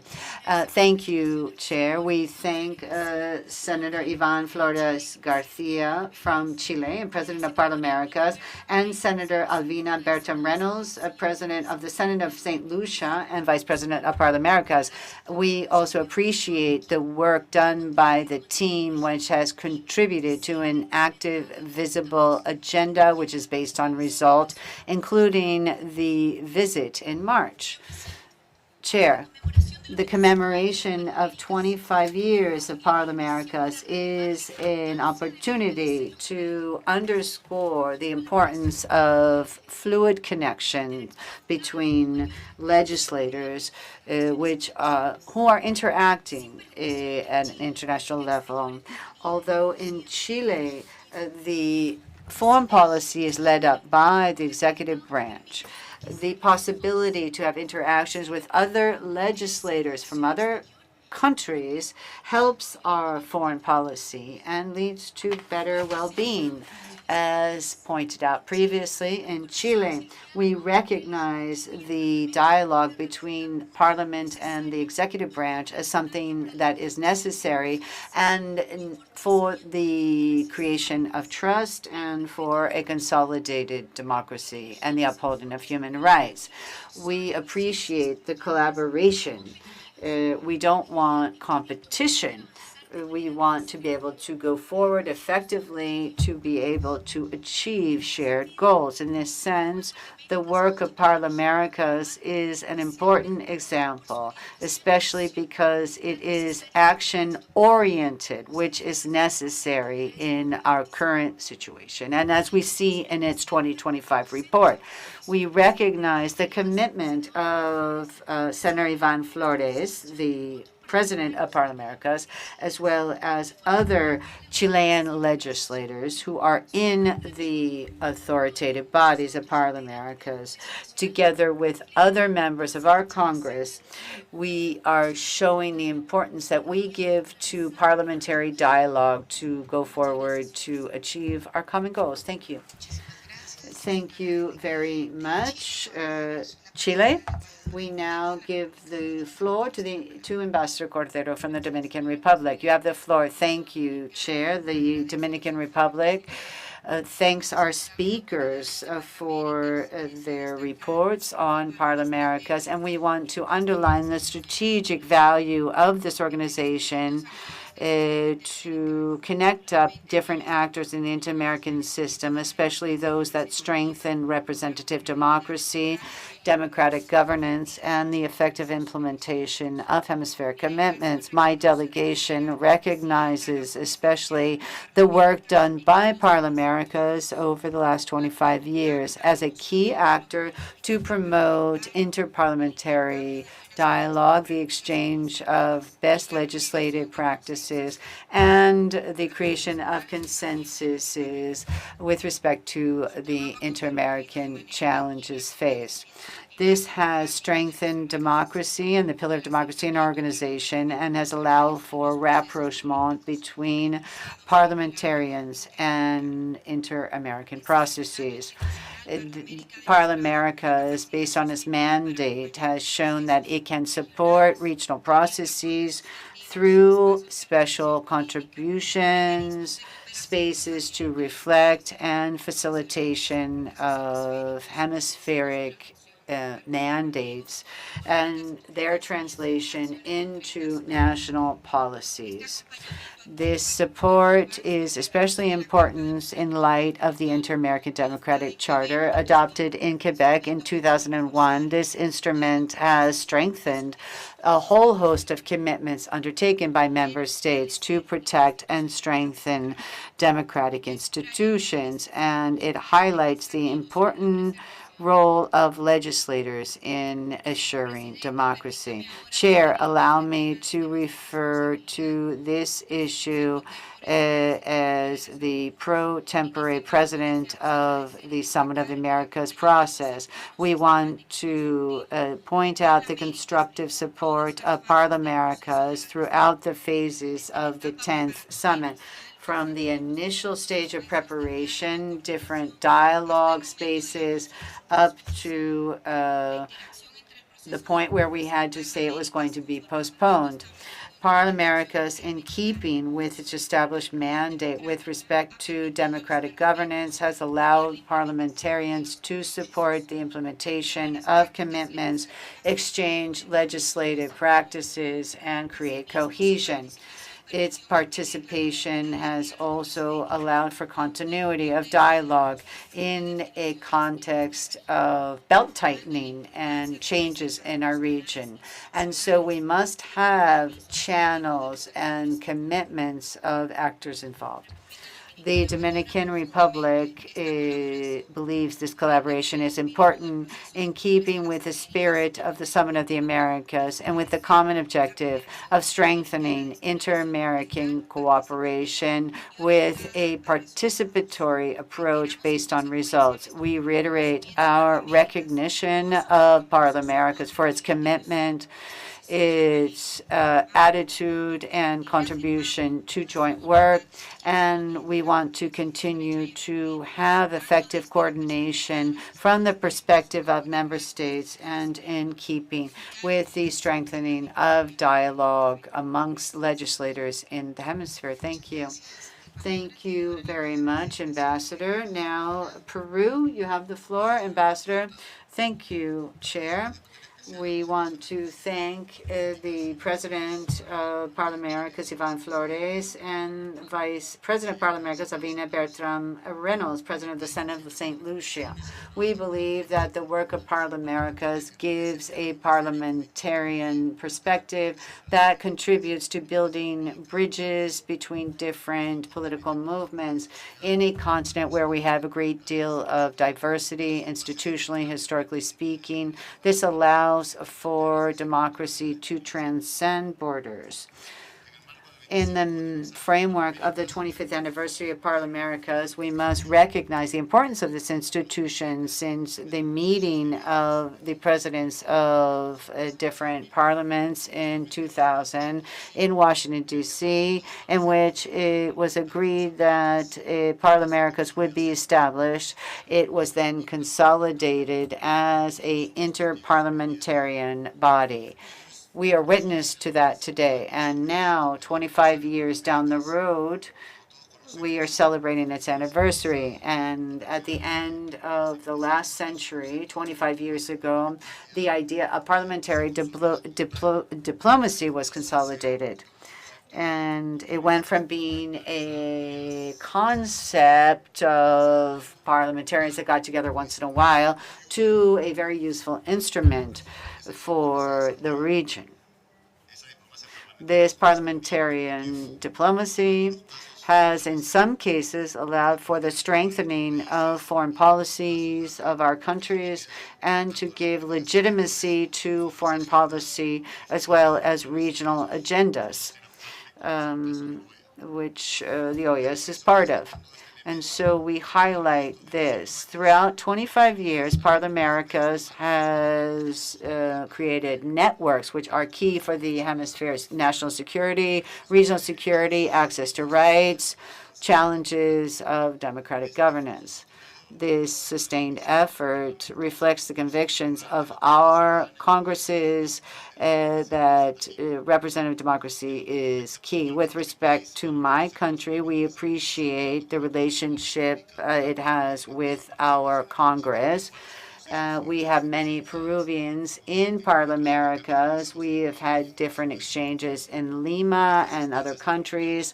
This has allowed for the exchange of experiences That includes, and I want to highlight, the process of the bicameral system in my country, and also strengthening technical assistance channels.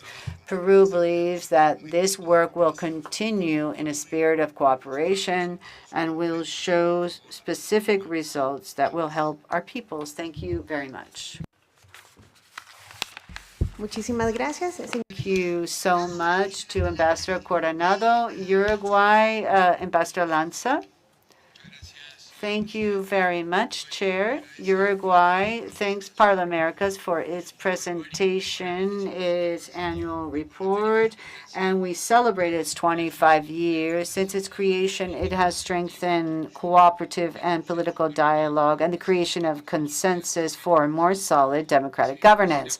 At the same time, we want to highlight the role of Parlamericas in exchanging legislative practices and its efforts to move forward with sustainable development. We also underscore its commitment to gender equality through the strengthening of political leadership of women and the cross-cutting approach to gender in parliamentarian work.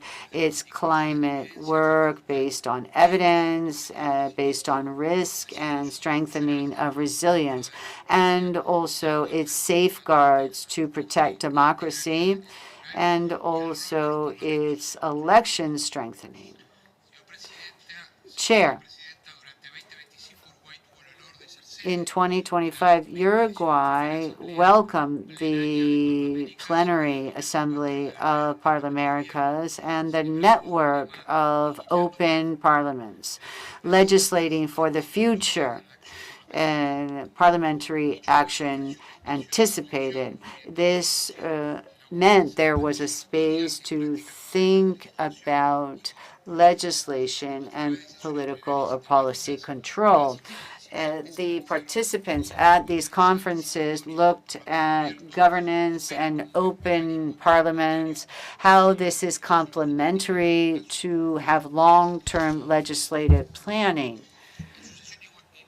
At its inaugural session, the head of the assembly, Carolina Cose from Uruguay, highlighted that if inequality continues, we can have no democracy. We must address inequality, and we must have capacity to legislate for tomorrow. And to do so, we must have institutional capacities that can be adaptable over time. We must have imagination, and we must be responsible with respect to democracy. These are the challenges to our democracies. We must respond to inequalities, legislating for the future, and in a collaborative way. There is challenges such as climate change, security, and the advancement of new technologies. Parlamericas will have a meeting on democracy, integral development, for a renewed inter-American agenda. This will take place in March, and that will be an opportunity to renew our commitment to an inter-American agenda that is people-focused. This also coincides with the 25th anniversary of Parlamericas and the 25th anniversary of the Inter-American Democratic Charter, which invite us to reflect on how to strengthen the inter-American system. Uruguay thus reiterates its commitment to Parlamericas, multilateralism at an inter-American level, to grapple with our challenges and to create parliaments that can be useful today and tomorrow. Thank you. Thank you, Ambassador. Lucia, Ambassador Darius Clark. Thank you, Chair. St. Lucia is profoundly honored to stand alongside the distinguished delegations of Chile and Canada in co-sponsoring this agenda item. We extend our deepest appreciation to Senator Ivan Flores Garcia of Chile, President of Parlamericas, and the Honorable Alvina Bertram Reynolds, President of the Senate of St. Lucia and Vice President of Parlamericas, for their exemplary leadership and insightful presentations today. As we commemorate the 25th anniversary of Parlamericas, We recognize its ascent as the preeminent interparliamentary forum within the inter-American system. This milestone reflects a quarter-century of tireless parliamentary diplomacy that has fortified democratic governance and legislative cooperation across our hemisphere. St. Lucia remains a steadfast pillar of this institution, as evidenced by the high-level representation of the Honorable Alvina Reynolds, whom we heard from earlier, and the Honorable Claudius James Francis, Speaker of the House of Assembly of St. Lucia, who has held a seat on the Parl-Americas Council since 2021. Our engagement is measured not just in participation, but in tangible impact.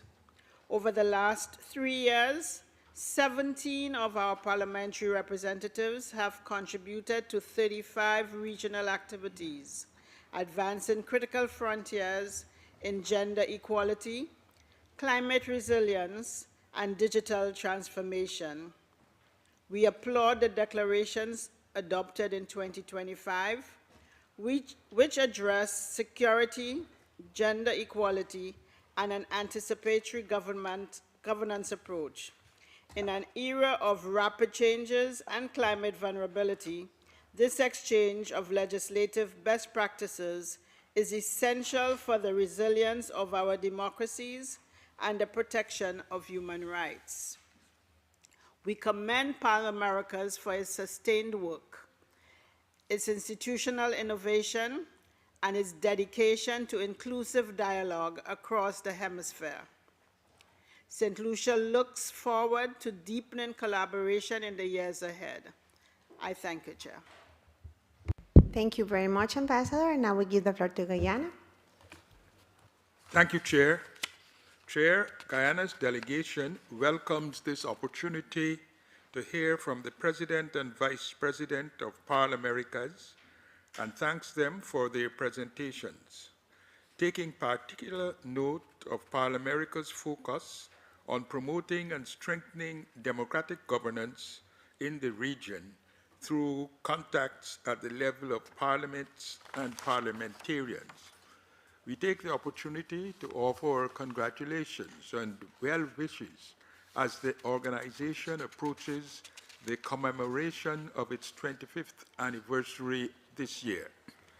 Guyana has long recognized the value and necessity of parliamentary interaction and engagement between the countries of our hemisphere.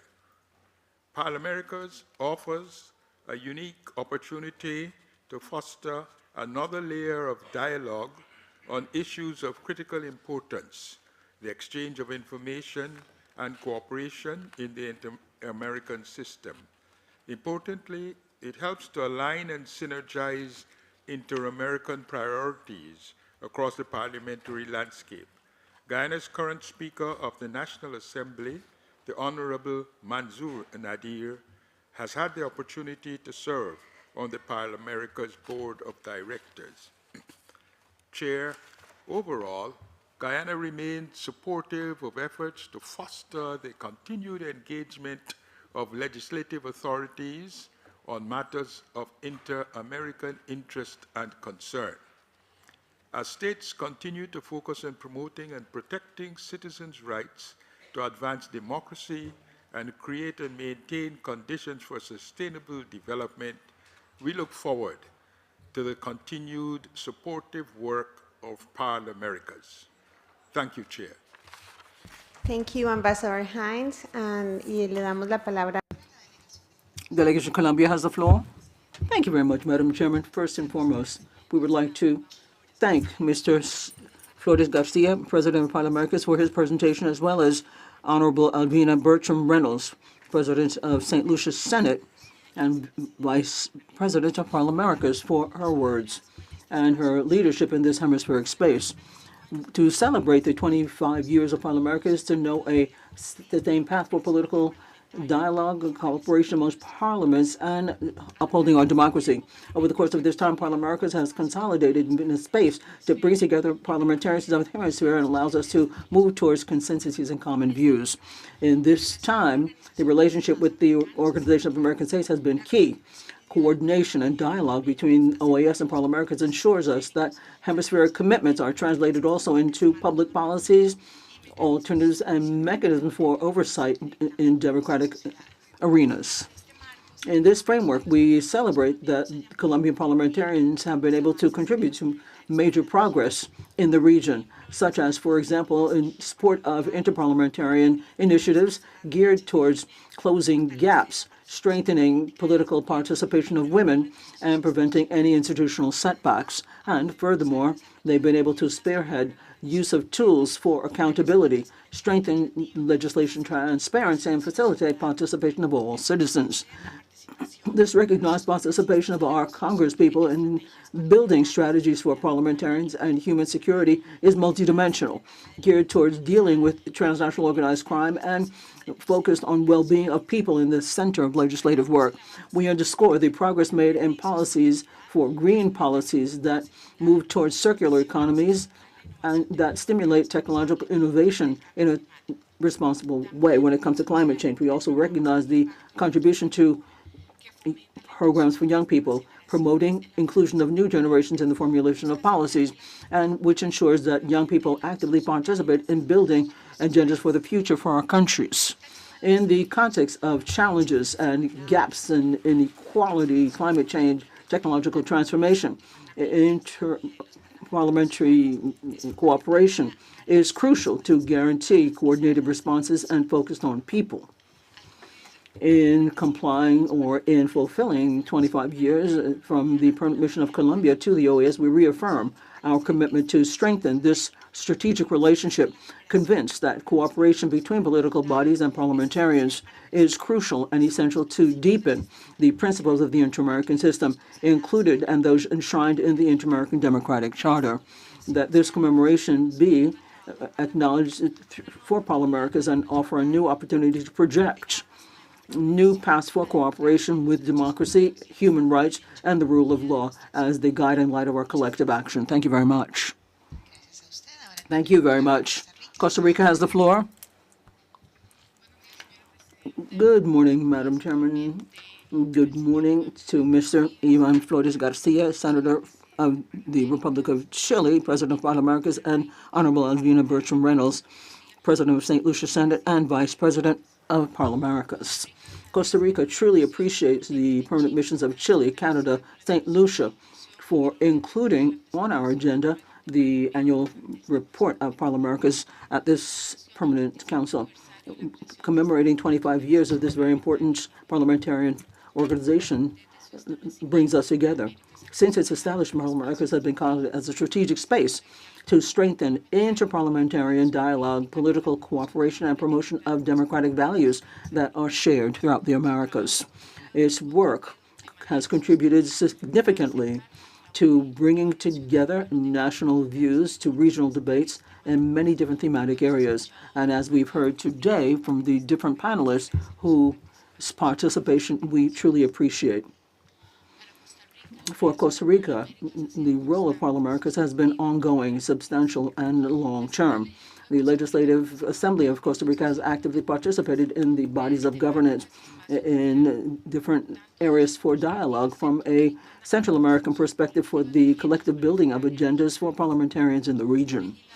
Legislators, both men and women alike in Costa Rica, have taken on the responsibility of leadership for gender equality, climate change, open parliaments, and sustainability, reflecting commitments of the country with a more inclusive and participatory democracy.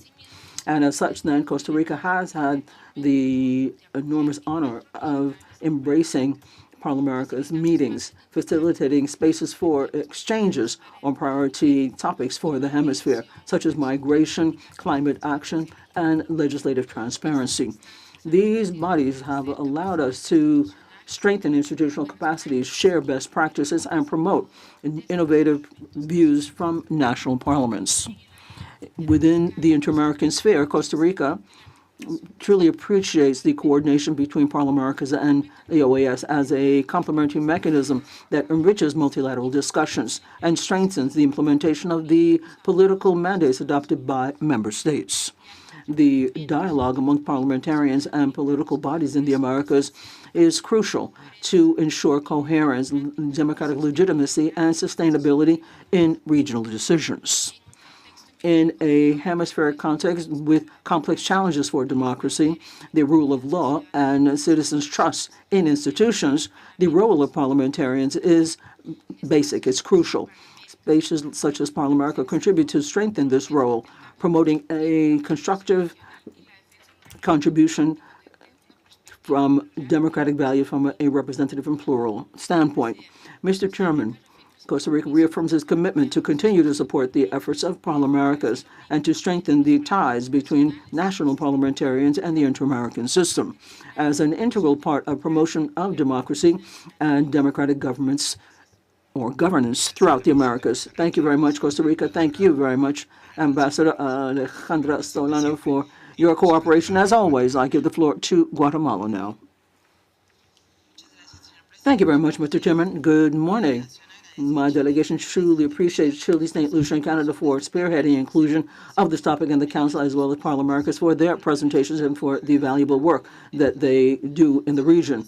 We celebrate the 25th anniversary since the creation of Parliamericas. This is an institution which, over the course of its career, has strengthened an exchange amongst parliamentarians in the hemisphere.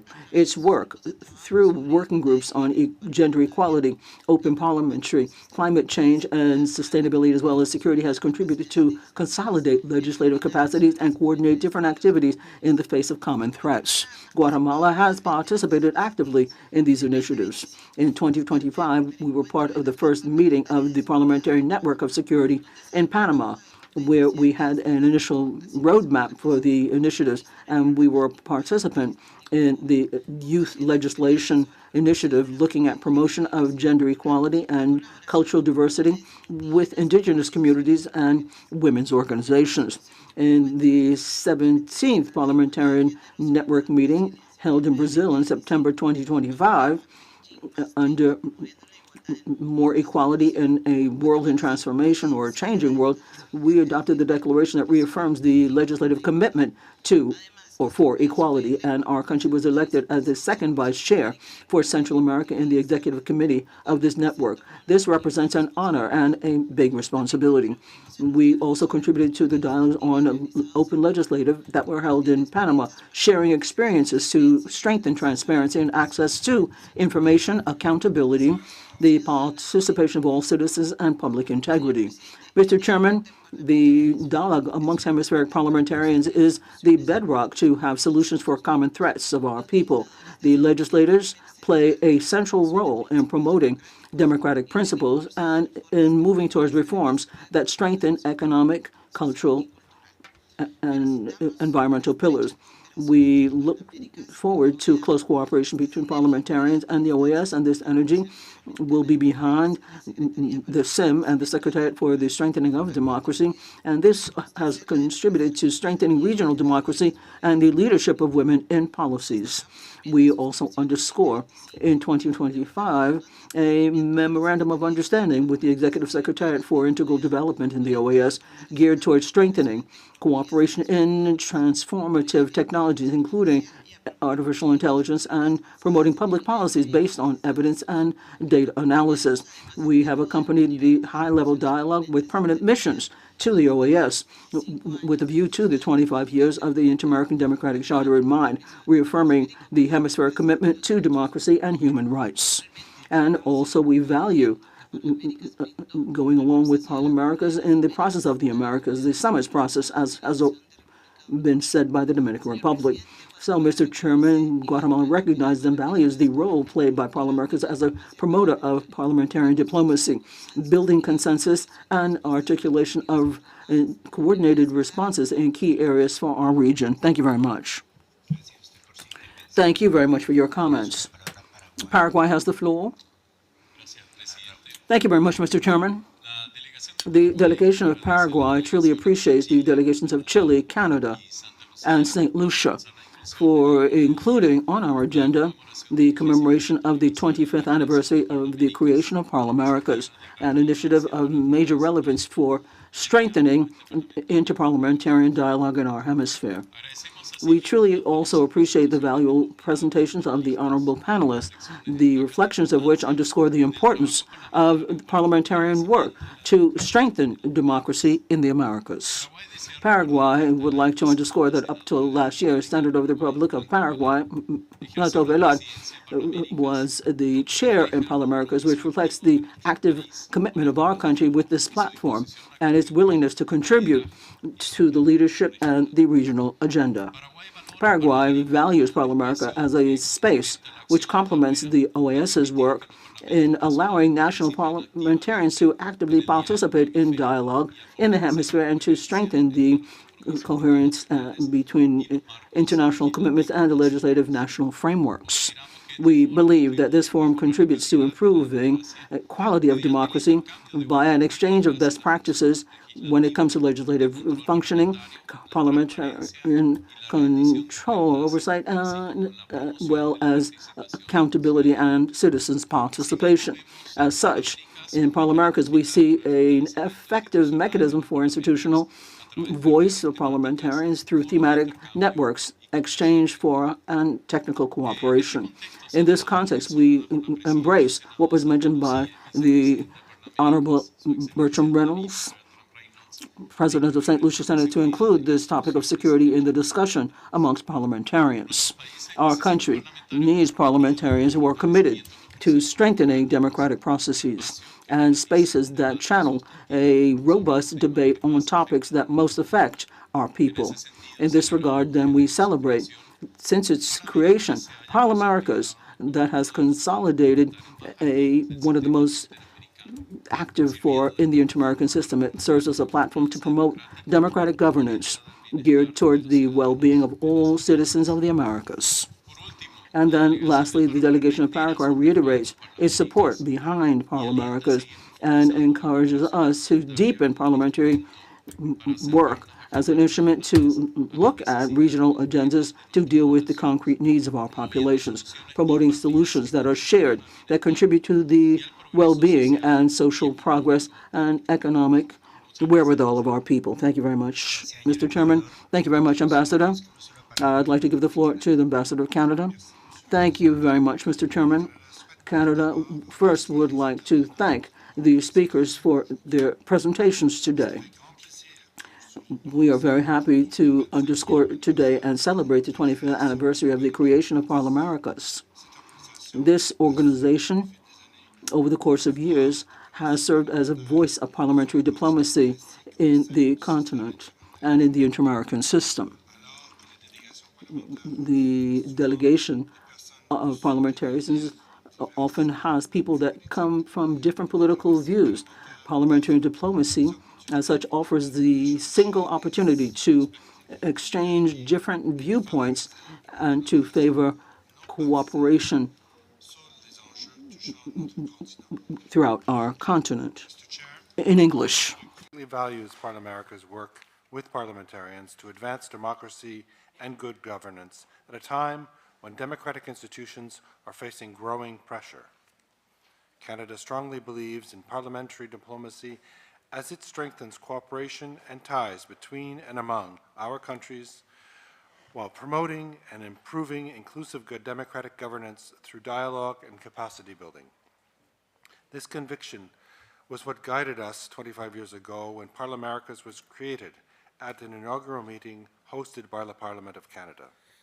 Since then, Parliamericas has worked with determination towards reinforcing democracy on the continent in many different ways. These include by advancing more open and transparent governance, by promoting international human rights standards, including gender equality and women's empowerment, by addressing climate change issues, and by dedicating parliamentary space to address multidisciplinary and multidimensional security challenges that face us all using a human security lens. Canada highly values our collaboration on initiatives that strengthen regional networks and broaden opportunities for technical assistance and capacity building for parliamentarians, parliamentary staff, women's advocates, and civil society. We further wish to acknowledge Parliamerica's engagement with women parliamentarians and women's organizations whose leadership is indispensable to advancing women's political participation and empowerment. My government also takes this opportunity to congratulate Parliamericas on the recent creation of its new Network on Security, which adds an important dimension to parliamentary cooperation across the hemisphere. In closing, we encourage all member states to continue offering their full support to this important organization. Thank you, Mr. Chair. Thank you very much, Ambassador. Jamaica has the floor. Thank you, Mr. Chairman. Your Excellency, Secretary General Albert Ramdeen, Assistant Secretary General Ambassador Laura Hill, Permanent Representative Alternates, and other distinguished ladies and gentlemen. It is my honor on behalf of the Jamaican delegation to participate in the commemoration of the 25th anniversary of the creation of Parliamericas. Let me also join in expressing sincere appreciations to the delegations of Canada, Chile, and St. Lucia for the efforts in placing this important item on today's agenda, which undoubtedly provides an important opportunity for member states to reflect on the significant work and activities of Parliamericas in advancing parliamentary diplomacy and democratic governance across our hemisphere, and to continue to chart the way forward, underpinned by its strategic plan 2025 to 2030, which aims to continue initiatives to strengthen parliamentary democracy, promote regional stability, and enhance the participation of legislators for the Americas and the Caribbean in the inter-American system. Please allow me to also extend sincere appreciation to Senator Flores, Ivan Flores Garcia of the Republic of Chile, and President of Parliamericas, and the Honorable Alvina Reynolds, President of the Senate of St. Lucia and Vice President of Parliamericas, for their very insightful and forward-looking remarks, which have enriched our deliberations today. Chair, we celebrate this milestone achievement, 25 years of the creation of this enduring partnership between national legislators and inter-American system, particularly the deep and constructive collaboration between Parliamericas and the OAS. Over the years, this partnership has strengthened democratic governance, promoted legislative transparency, advanced climate action, and supported the development of open and innovative parliaments throughout our region. Importantly, Parliamericas has played a transformative role in advancing gender equality and the empowerment of women in political and legislative spaces. Through its Parliamentary Network for Gender Equality, capacity building programs, and the promotion of gender-sensitive legislation and budgeting, Parliamericas has helped to amplify women's leadership and participation in democratic decision-making. Jamaica fully recognizes and values this contribution, which aligns with our national and regional commitments to advancing the rights and opportunities of women and girls.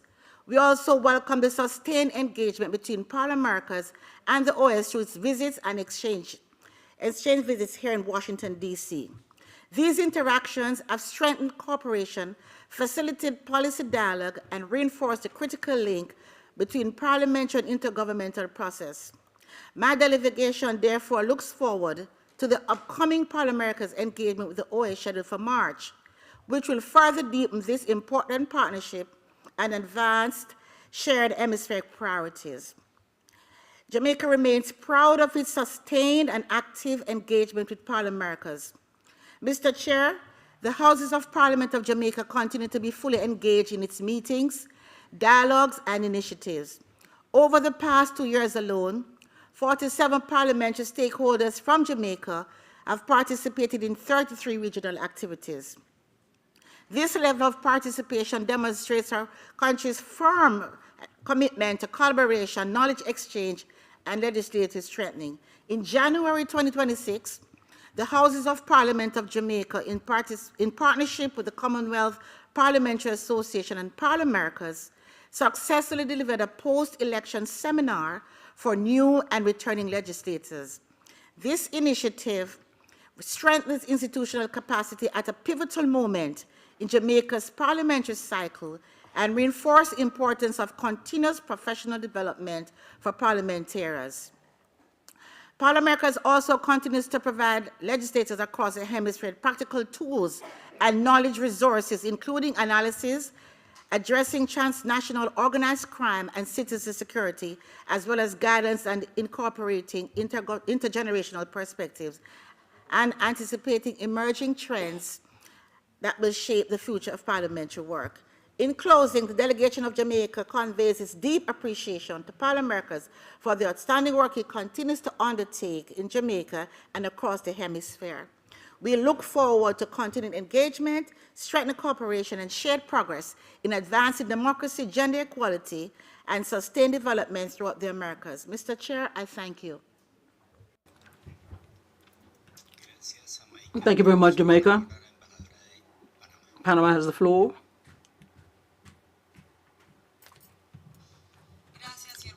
Thank you very much, Mr. Chairman. The Republic of Panama truly appreciates inclusion of this item on the agenda. It reflects the recognition to the important role played by parliaments in democracy governance of our nations.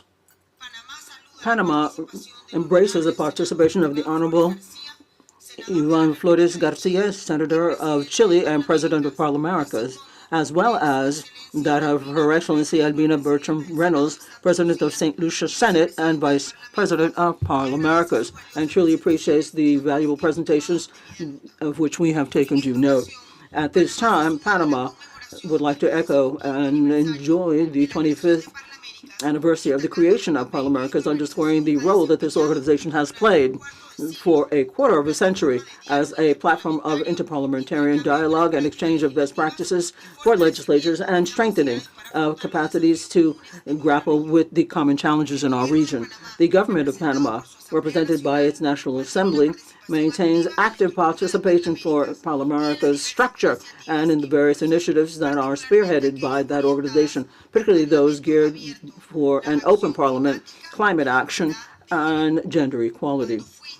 When I was the alternative representative, I actively participated in these activities of Parliamentarians.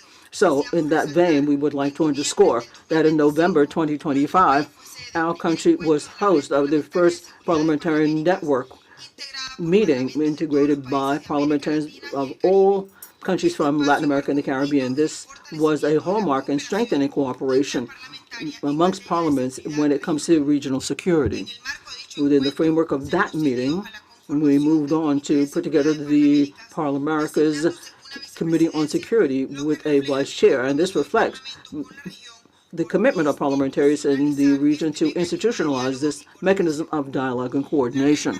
And the Parliamentarian Security Network of Parliamentarians is a strategic space geared towards promoting integral responses in the face of security threats in the region, promoting an exchange of best practices for parliamentarians when it comes to accountability and political oversight, as well as strengthening cooperation in issues of common interest. The National Assembly of Panama as well underscored the honor of having hosted that meeting, underscoring the importance of opening up regional dialogue spaces to combat organized crime, trafficking in persons, and other manifestations of transnational organized crime, which affects the development of our peoples. In this context, we underscored the legislative progress made geared towards strengthening the normative frameworks against organized crime, cyber crime, as well as the relevance of open cooperation among states to eliminate barriers to growth and strengthen democratic governance. This example is reflect cooperation and the long links between Parliamentarians and the government of Panama.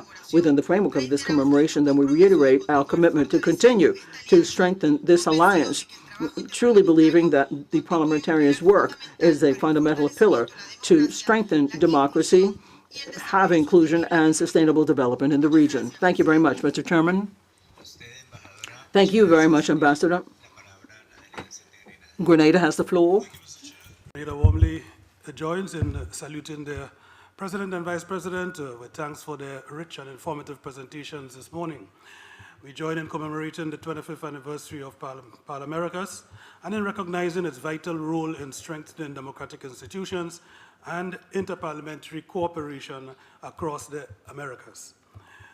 We commend the leadership of Senator Ivan Flores and in particular extend fraternal congratulations as well to our own regional colleague, the Honorable Alvina Reynolds of St. Lucia, whose work as Vice President is a source of pride for us in the region as well.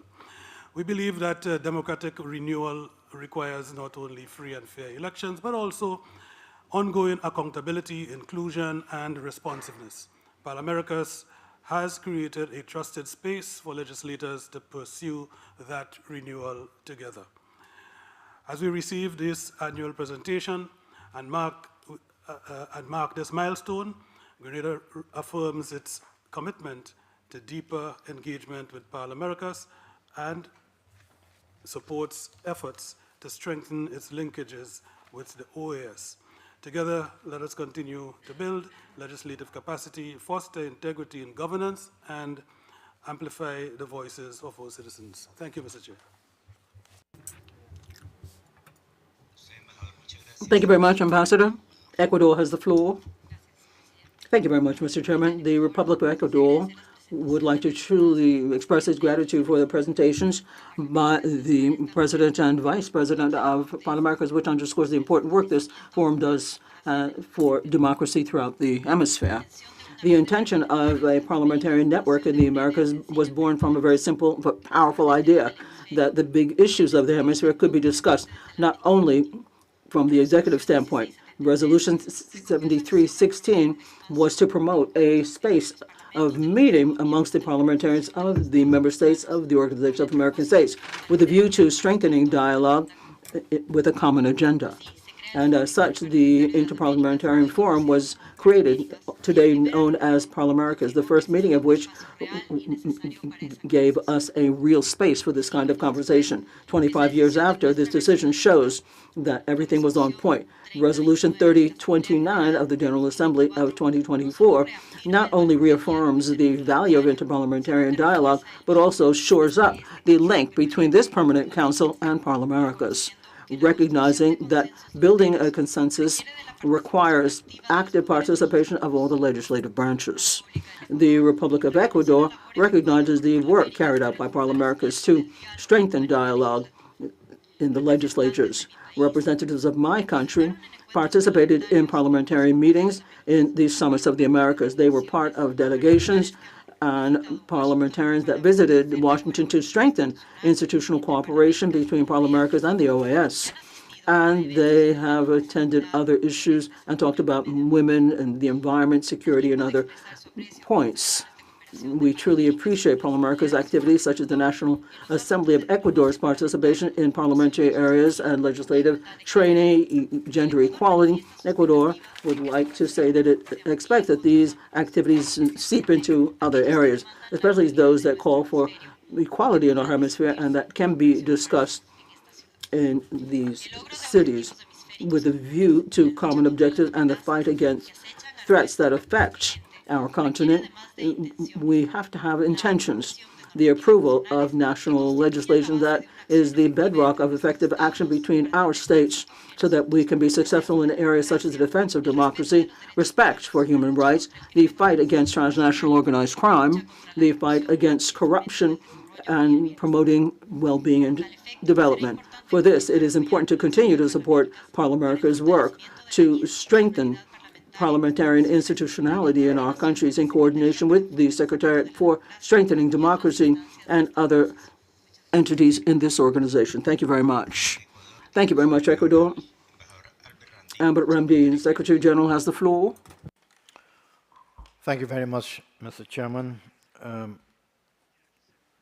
The distinguished permanent representatives, Honorable Ivan Flores Garcia, Senator of the Republic of Chile and President of Parlaméricas, Honorable Alvina Bertram Reynolds, President of the Senate of St. Lucia and Vice President of Parlaméricas, Assistant Secretary General Hill, distinguished delegates, ladies and gentlemen. We are meeting today in this Permanent Council following a direct mandate from the General Assembly of the organization. Recognizing the importance and the potential of deeper coordination between the Organization of American States and Pan-Americas, the General Assembly instructed the Council to coordinate a more in-depth dialogue with Pan-Americas with the cooperation of the OAS General Secretariat. More specifically, the mandate includes the presentation by Pan-Americas of an annual report to the OAS Permanent Council and an annual technical meeting between Pan-Americas and the OAS General Secretariat. In this spirit, Mr. Chairman, and in anticipation of the upcoming technical meeting in March, as mandated, today's session represents another important step in fulfilling this institutional commitment. This mandate is not casual. It is part of the long and shared history between the OAS and Pan-Americas. The creation of the Inter-Parliamentary Forum of the Americas, FIPA, as it was known, now known as Pan-Americas, resulted from the meeting of chairs of foreign relations committees of the national parliaments and congresses of OAS member states, held at OAS headquarters on March 29th and 30th, 2000, following a mandate from the 1999 General Assembly resolution.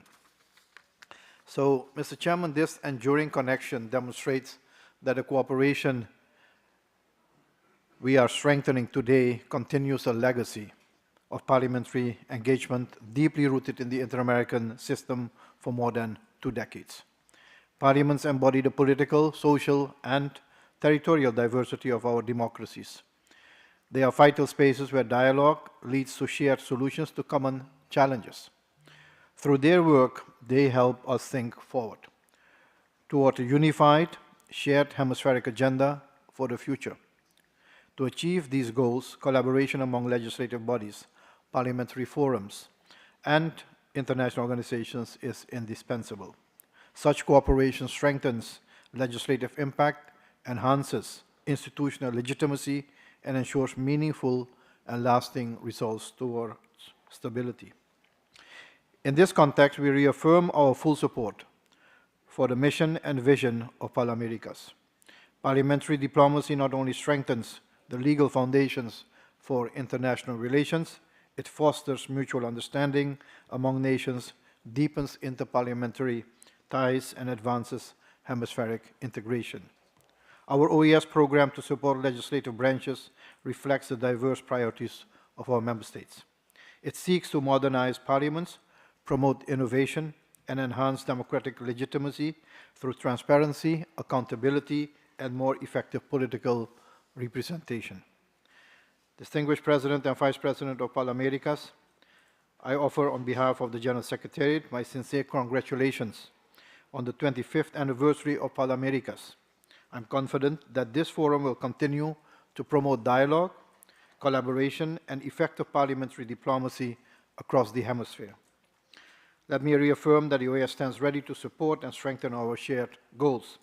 By deepening our cooperation, we create stronger opportunities to work together to address global challenges such as development, poverty, human rights, and the strengthening of democracies throughout the hemisphere. Once again, congratulations, and thank you very much.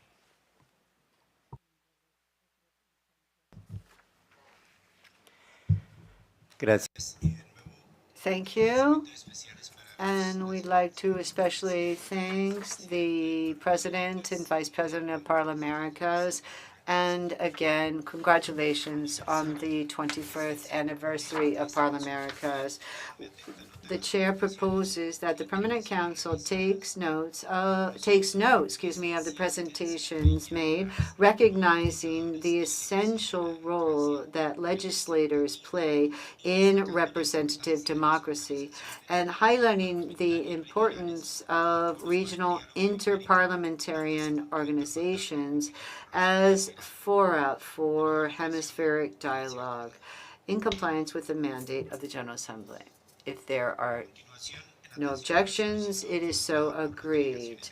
Now, given the request made by Colombia, Brazil, Canada, Chile, Mexico, and Uruguay, we are going to celebrate today The World Day of Social Justice, celebrated on February 20th. We're celebrating social justice, integral development, and human rights. I would like to first give the floor to Professor Rodrigo Uprime Yepes, a professor and researcher from Colombia. You have the floor, sir. Muchas gracias. Thank you very much. Respectful greetings to the Chair of the Permanent Council, Secretary General of the OAS, Assistant Secretary General, and representatives of the states. It is an honor to participate in this meeting of the Permanent Council to celebrate World Day of Social Justice. In my brief presentation, I want to highlight 3 points.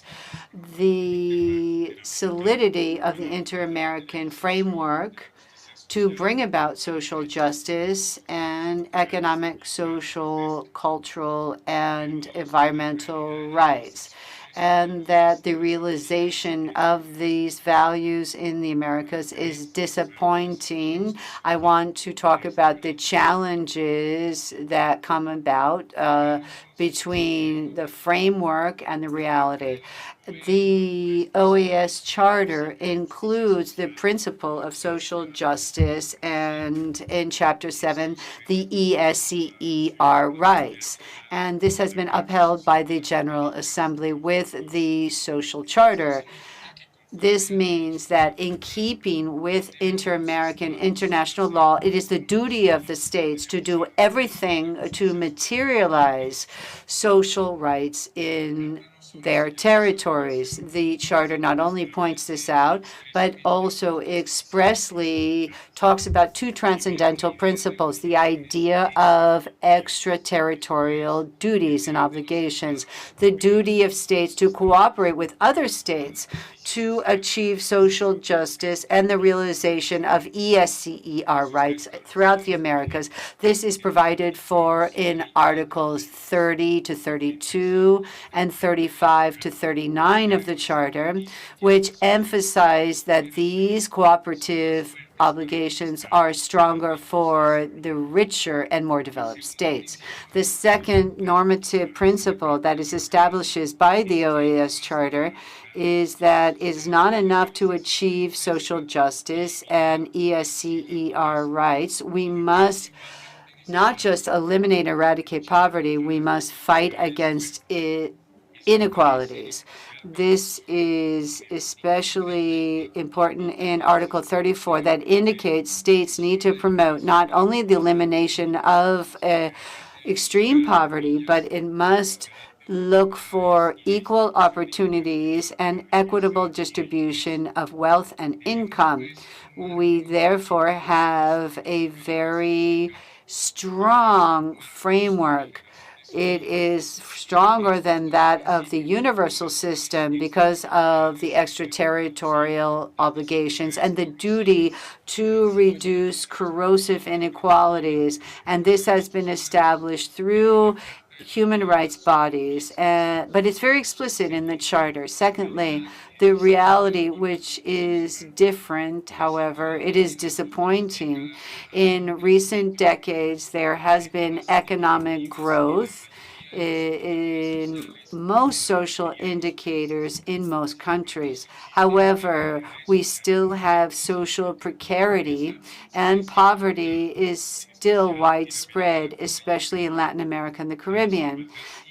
Inequality in this region is persistent and high. For example, according to GLAC, poverty reached minimum levels in 2024, but it affects more than 25% of the population, 162 million people. And inequality is extreme. 10% of the richest have more than 30% of national income, while the poorest 10% only have 1.1% of the income, and social mobility is low. And we need to add that in the Americas, we have not only had international cooperation that is robust for social justice, But in recent years, however, instead of advancements, we see setbacks with restriction on the part of rich countries, limiting resources for international development. Based on this and this gap between reality and the legal framework, well, I'd like to conclude with three basic ideas. First of all, it's conceptual. We need to look at the inequality problem and the extraterritorial obligations of states and put them at the center of our debates on strategies for social justice and satisfaction of ESCER rights as established in the OAS Charter. And the second has to do with policies of states. We should promote a social justice and human rights approach for all public policies, but especially some of them which are important in this field, such as tax policies. Only with progressive tax policies can we reduce extreme inequalities and satisfy ESCER rights. And most countries don't have progressive tax policies because they depend on indirect taxes or heavy taxes are not on the rich. And so we need to strengthen cooperation mechanisms at an international level and the ESCER rights in the Charter. The Inter-American Human Rights System, which is a jewel, can play an important role, for example, through the clarification of the scope of the extraterritorial duties in keeping with inter-American law and the inter-American standards of human rights and their development so that public policies can be in line with this, especially with regard to tax policy. Thank you very much. Thank you very much, Professor Uprimni Yepes. And now I would ask the Secretariat to put on the video of the presentation of Ambassador Jennifer Feller, the Director General for Human Rights and Democracy from the Secretariat of Foreign Affairs of Mexico. Good morning, everyone. Chair of the Permanent Council, permanent representatives, alternate representatives, permanent observers of the OAS. Today, we are commemorating the World Day of Social Justice as a principle of the inter-American system and an indispensable condition to ensure human rights and individual guarantees. We celebrate this initiative, which is being promoted at the Organization of American States, which reaffirms the importance of social justice as a foundation for democracy, peace, and development. The government of Mexico understands that there can be no social justice without the effective realization of ESCER rights. And in this line, we share actions and results with respect to our public policies, which is an access for all policies. In Mexico, the guiding light for the government has been clear. Build a country where all people can live with dignity, putting at the center those who have been historically excluded. The good for all, we must put the poor first. And so we have a national plan until 2030, which guides the actions of the state to ensure rights and consolidate a development model with social justice. And we see the results. Between 2018 and 2024, more than 13 million Mexicans came out of poverty, and this was the lowest poverty rate in history. And the World Bank has highlighted that Mexico is among the countries where we have had the biggest growth of the middle class. In keeping with the World Bank report, the middle class went from 27% in 2018 to 39% in 2024. That means 12 million people jumped in economic class. An important factor has been the recovery of purchasing power. The minimum salary or wage went from 278 pesos to 315 pesos, an increase of 124%. So $5 a day to $18.5 a day. This in just a few years. And from 2025 to 2026, there was an increase of 13%. Social welfare programs have been key to realizing this vision. For example, the social welfare pension for older people recognizes those who built our country. And we have a pension for women, women who are homemakers, and a pension for those who are disabled.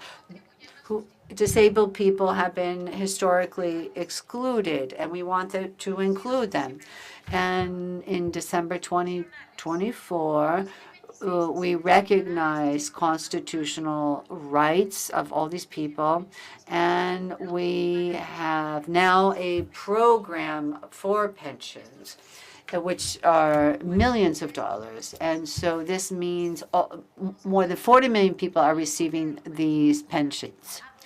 We have humanity at the center to help women, young people, Afro-descendants, young people, the elderly, indigenous peoples, among others. At the same time, social justice cannot be understood without gender equality. So women's inclusion and redistribution of the care task is part of this push for equality. And this translates into another priority of the Mexican government, to implement a national system for care.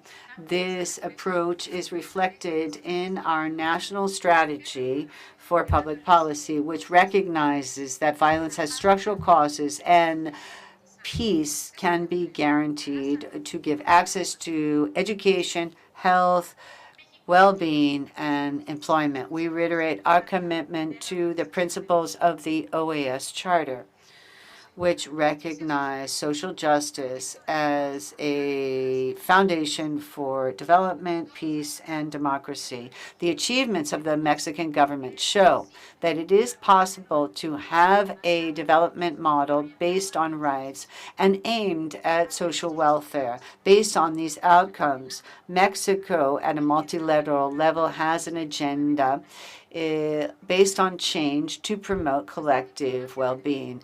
Our human rights-based policies are looking for outcomes, and we recognize that we can only have sustainable development and peace when social justice becomes a reality.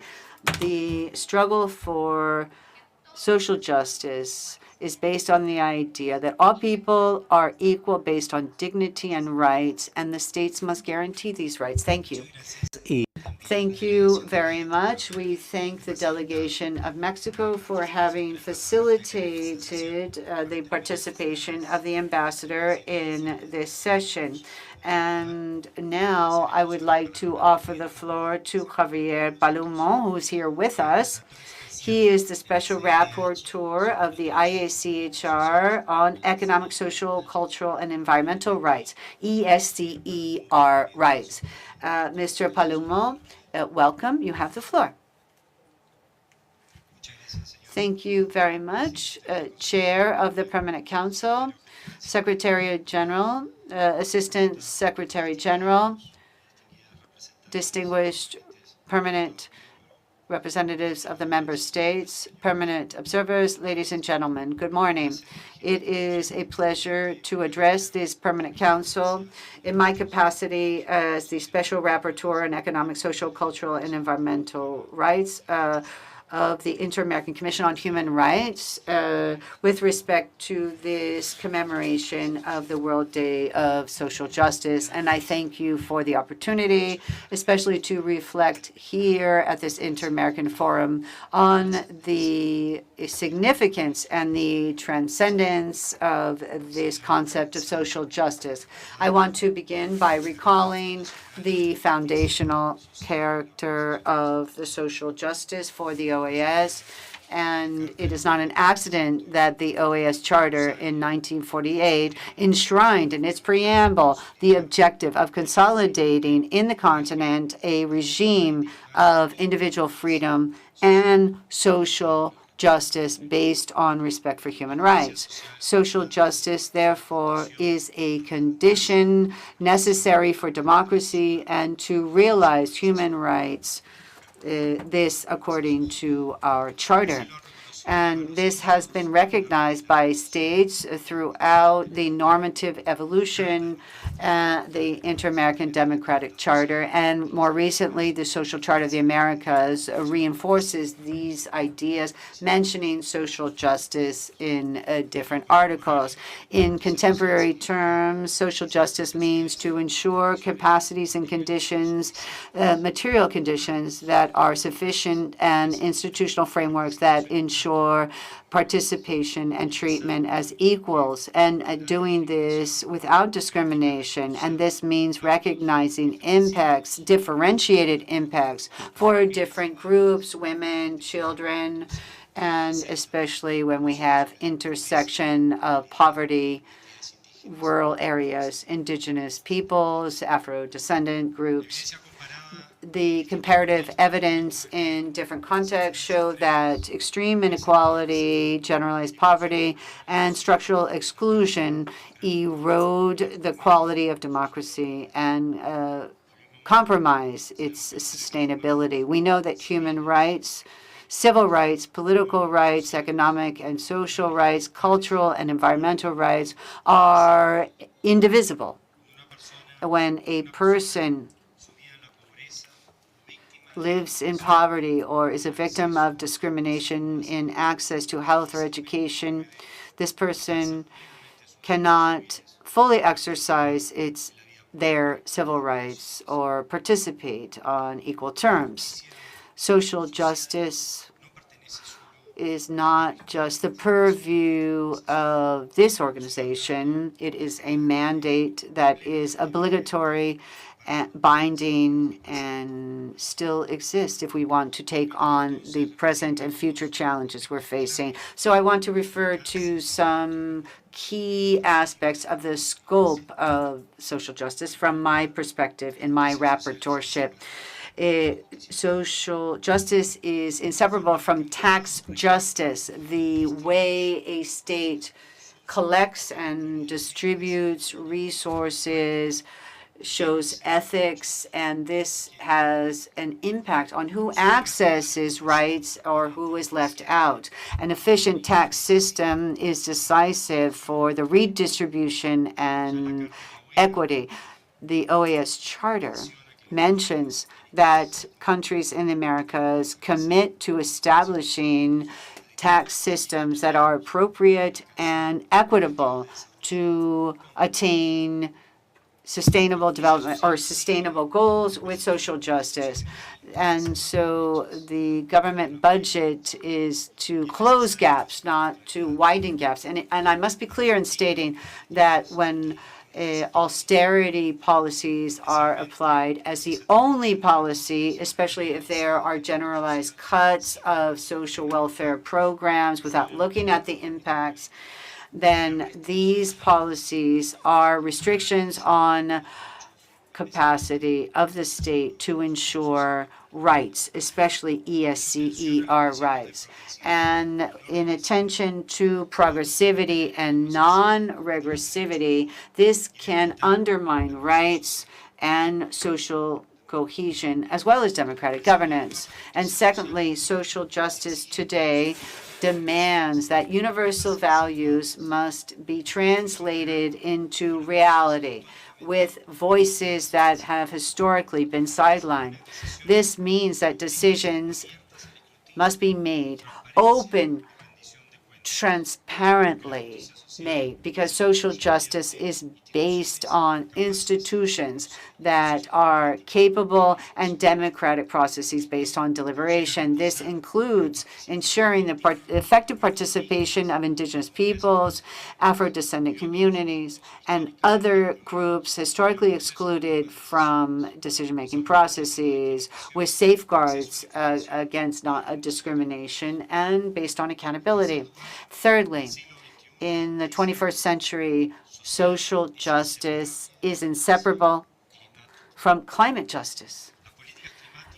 Climate policy are not something to be sacrificed. They are responses to scientific evidence, and they are absolutely indispensable to guarantee a dignified life, especially those who have not really contributed to the climate crisis, but who are disproportionately impacted by it. Some subregions in the continent, for example, the Caribbean region, we see this intensely.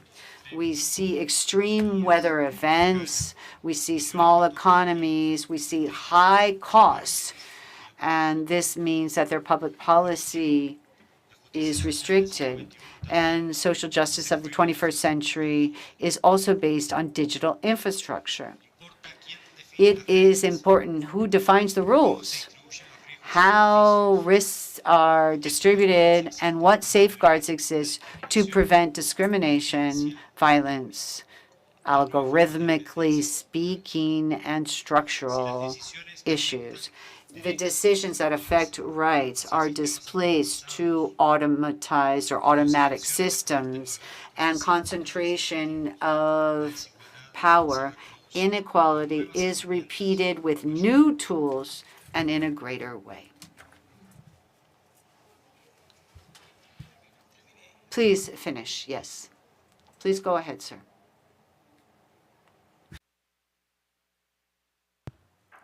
La justicia Social justice is not just another component. It is the nucleus of human rights and democracy in the Americas. And on this symbolic date, we look towards children and adolescents, our future generations. We must renew our commitment with policies which translate social justice into verifiable and measurable outcomes, and they should not be left as aspirations. Thank you very much, Chair. I thank the Special Rapporteur for Economic, Social, Cultural, and Environmental Rights of the IACHR. And now I'd like to offer the floor to those delegations who would like to intervene to commemorate this day. Chile, thank you very much, Chair. For Chile, social justice is not an abstract concept. It's not a rhetorical aspiration, is essential for peace, democratic stability, and integral development of our societies. When exclusion persists, inequality and poverty persists, we weaken institutions, we erode public trust, and we open spaces for polarization. For this reason, we have co-sponsored this initiative. This link between social justice, development, and democracy has been recognized at a hemispheric and universal level. Resolution 6210 of the UN, which declared February 20 the Day or World Day of Social Justice, underlines the fact that social justice are indispensable for peace and security. In our hemisphere, this principle is reflected in the OAS Charter and is reaffirmed in the Inter-American Democratic Charter and the Social Charter of the Americas, which enshrine the interdependence of democracy, integral development, and social justice. For Chile, this commitment is not just declarative. With the ratification of the Protocol of San Salvador, we assume the obligation to consolidate in the Americas a system of individual liberty and social justice based on respect for human rights. Chair, this reflection is especially important at a time when our hemisphere is seeing setbacks in our democracies undermining of institutions and growing tensions. So the commemoration here of the World Day of Social Justice at this council allows us to reiterate that we must have more just societies that are more inclusive and more cohesive, where development reaches everyone. At the same time, commemorating this day allows us to recall that overcoming poverty and reducing inequality, these are not just political aspirations, rather they are commitments derived from international human rights law, which require adoption of progressive and deliberate measures. In this context, Chile reiterates that defending democracy, human rights, and integral development are indivisible, and that renewing this commitment, a collective commitment, is a responsibility that cannot be avoided with respect to future generations in our society. Thank you very much. Thank you, Chile. Y a continuación ofrezco el uso de la palabra a Uruguay, embajador. Thank you very much. Uruguay has the floor. Thank you very much. Thank you very much, Mr. Chairman.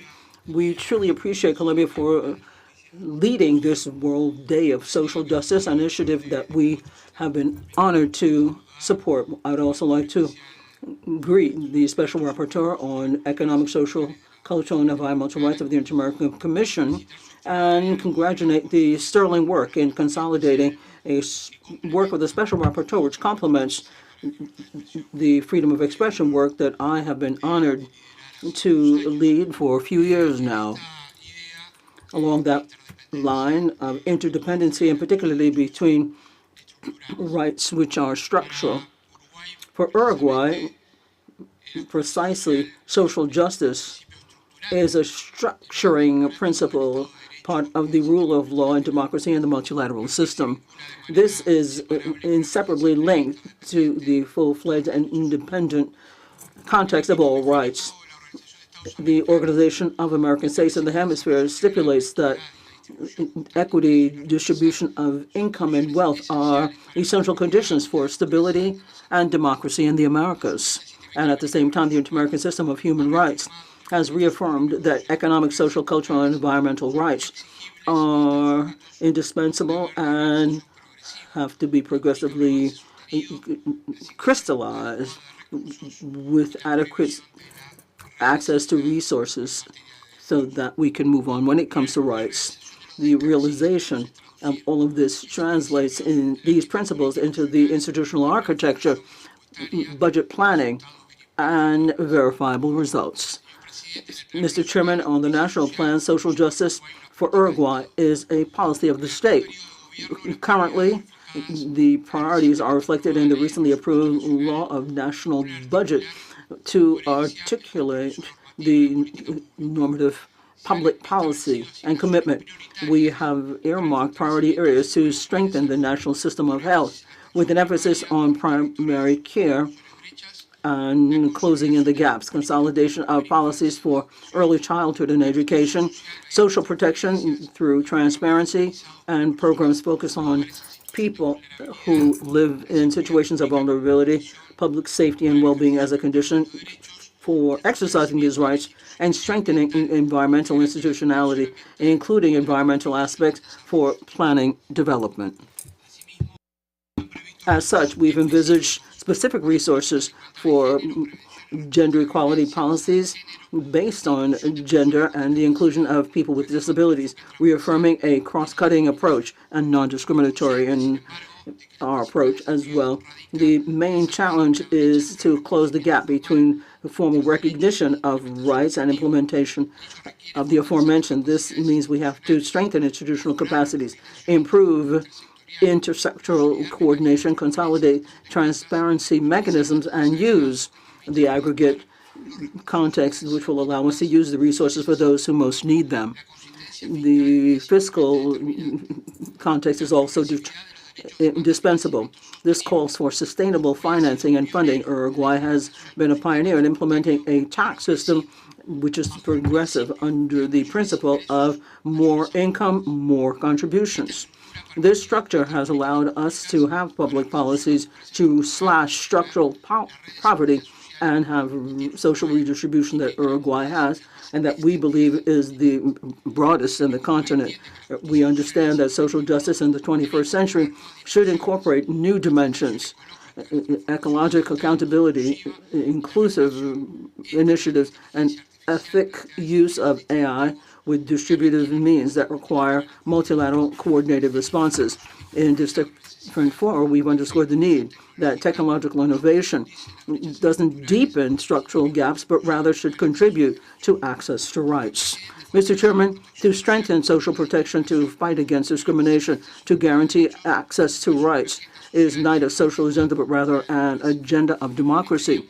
In this World Day of Social Justice, Uruguay renews its commitment based on more cooperation and solidarity, based on social justice, which is a condition for peace and sustainable development and human dignity. Thank you very much.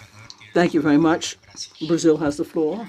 Thank you very much, Mr. Chairman. Brazil was honored to co-sponsor the inclusion of the commemoration of the World Day of Social Justice in the debates of this session, and we truly appreciate the presentations that we heard from the presenters. In addition to looking at the global scope, annually renewed by the United Nations on the 20th of February, social justice is a pillar of the inter-American system.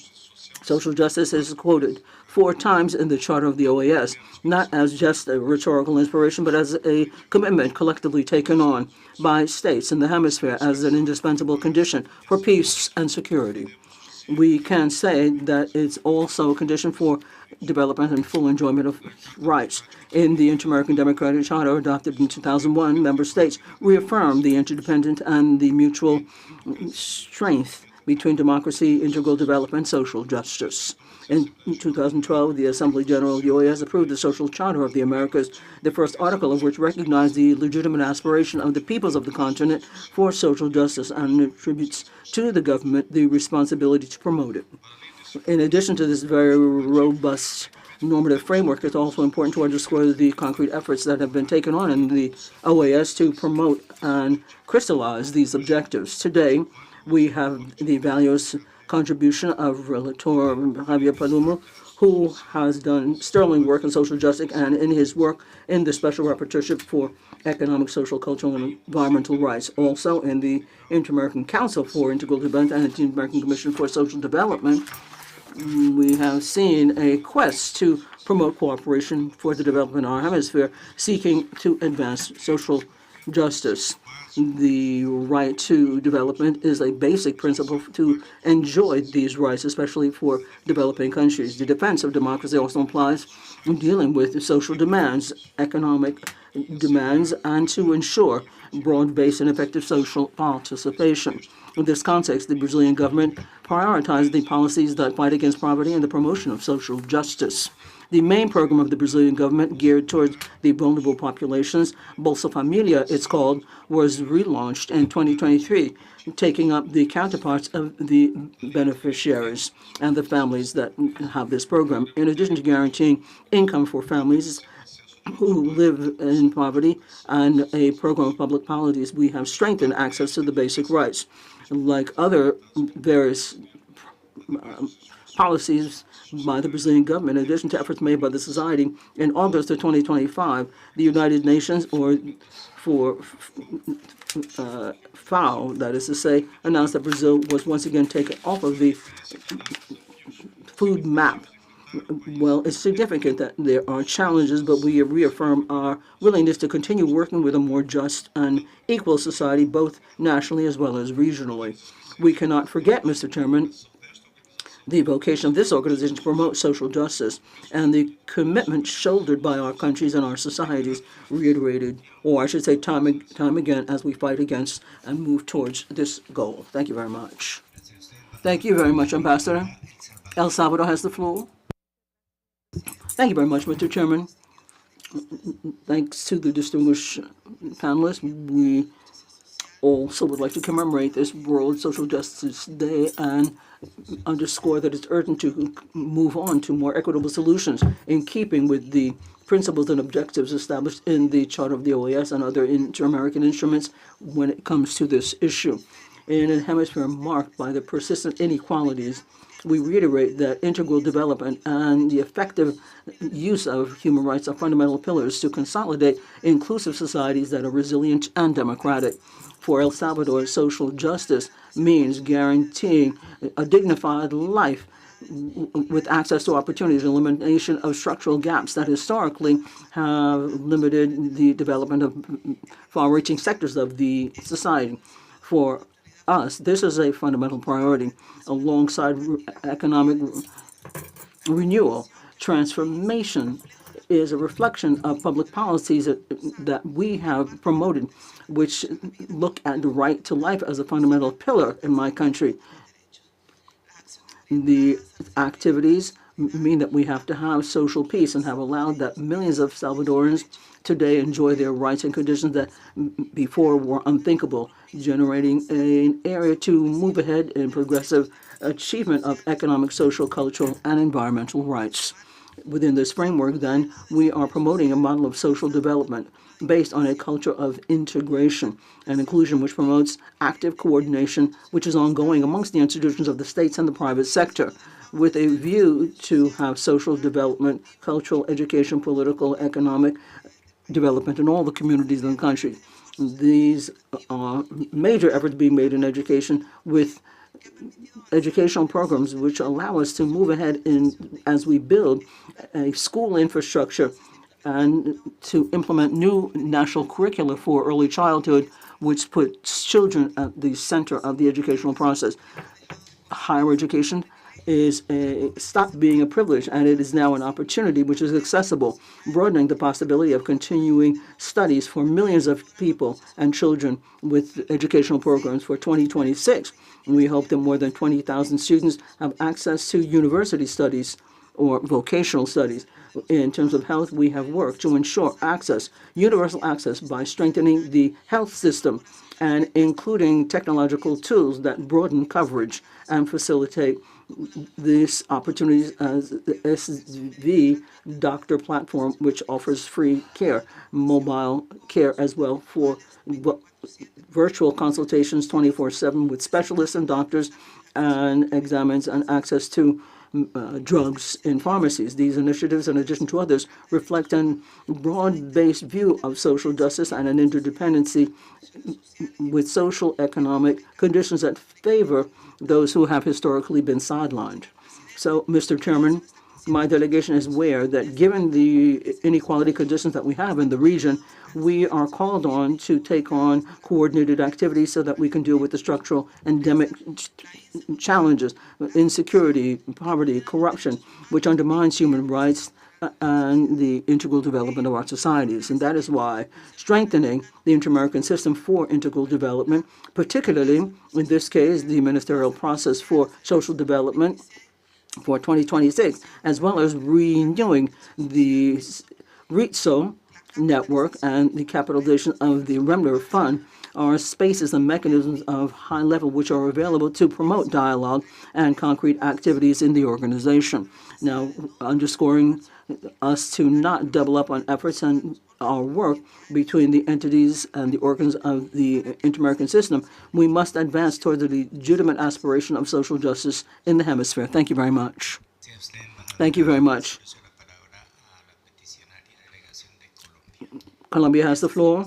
Thank you very much, Mr. Chairman. My delegation truly appreciates the panelists for their reflections and thoughts on human rights, distributive justice, and democracy. Dr. Palumo and the rapporteur, special rapporteur for cultural and environmental rights, and for doing this sterling work.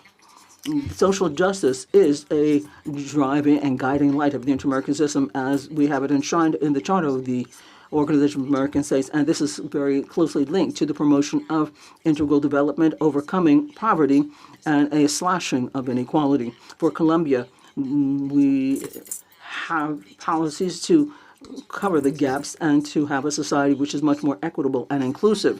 Here we're talking about a fundament which underscores our commitment to democracy, human rights, and social stability. There's no shadow of a doubt that consolidation of peace and in democratic institutionalization has a direct relationship with social development progress and citizens' participation. The Social Charter of the Americas and the Inter-American Democratic Charter underscore that economic, social, cultural, and environmental rights alongside social cohesion are sine qua non conditions for societies which are much more sustainable and democratic. To move towards social justice supposes that socioeconomic inequality limits opportunities, restricts participation, and undermines trust in institutions. We also presume that rights can and should contribute to changing those conditions that perpetrate discrimination and exclusion. So within that framework, it is pertinent to promote ways that give access to land, to credit, to knowledge, and to public essential goods. Social justice requires public policies which are robust, that articulate within a certain framework and that can be verifiable. Tax policies play a crucial role as an instrument to finance public goods and to move towards more equitable distribution of income and wealth. Tax systems which are progressive and social investments are very important complements in this work. The government of Colombia then has sought to incorporate policies that move towards equal opportunities, inclusion, and energy transition, and as well implementation of the peace agreements and initiatives when it comes to rural reform. And this shows that consolidation of peace is closely linked to a reduction of territory or land and social inequalities. We recognize that here we're talking about complex and long-term processes, but we reaffirm our will to move ahead with a guarantee of these rights. Along this line, then, it's not possible to say that social justice is talked about without looking at the climate aspect.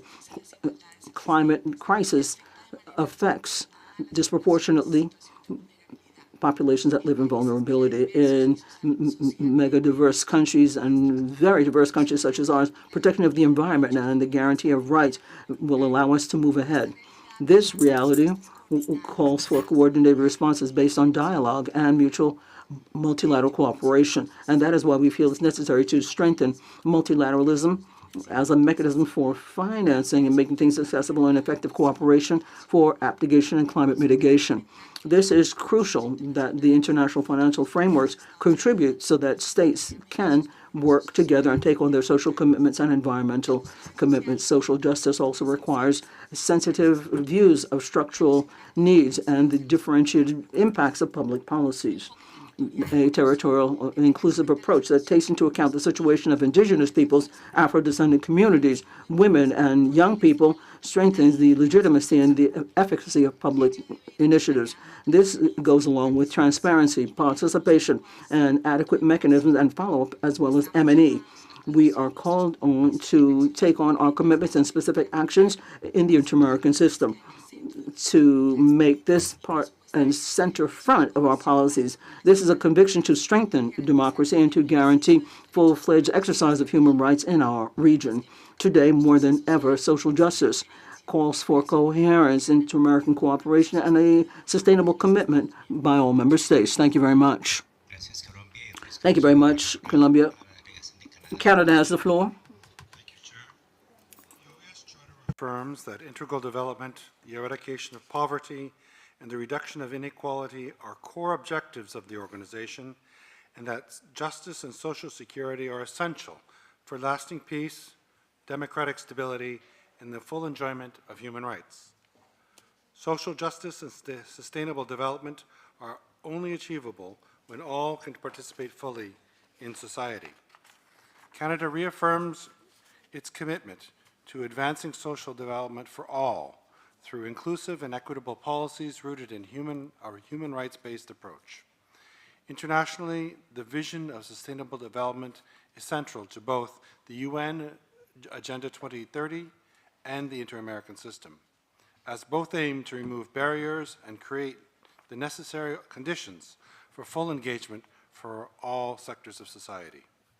In this hemisphere, Canada is proud to be the second largest voluntary contributor to OAS programming.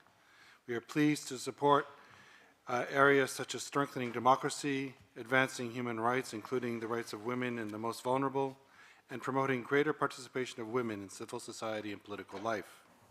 Domestically, Canada develops and assesses all new federal policies and programs through a gender lens and an intersectorial lens, considering gender, age, disability, and ethnicity to ensure that impacts on diverse populations are taken into account. For example, Canada is taking action to combat systemic racism, including through the first federal Indigenous Justice Strategy and the implementation plan for our Black Justice Strategy as well. Canada's efforts also focus on economic empowerment, inclusive growth, and resilience, recognizing that economic empowerment strengthens resilience and prosperity worldwide.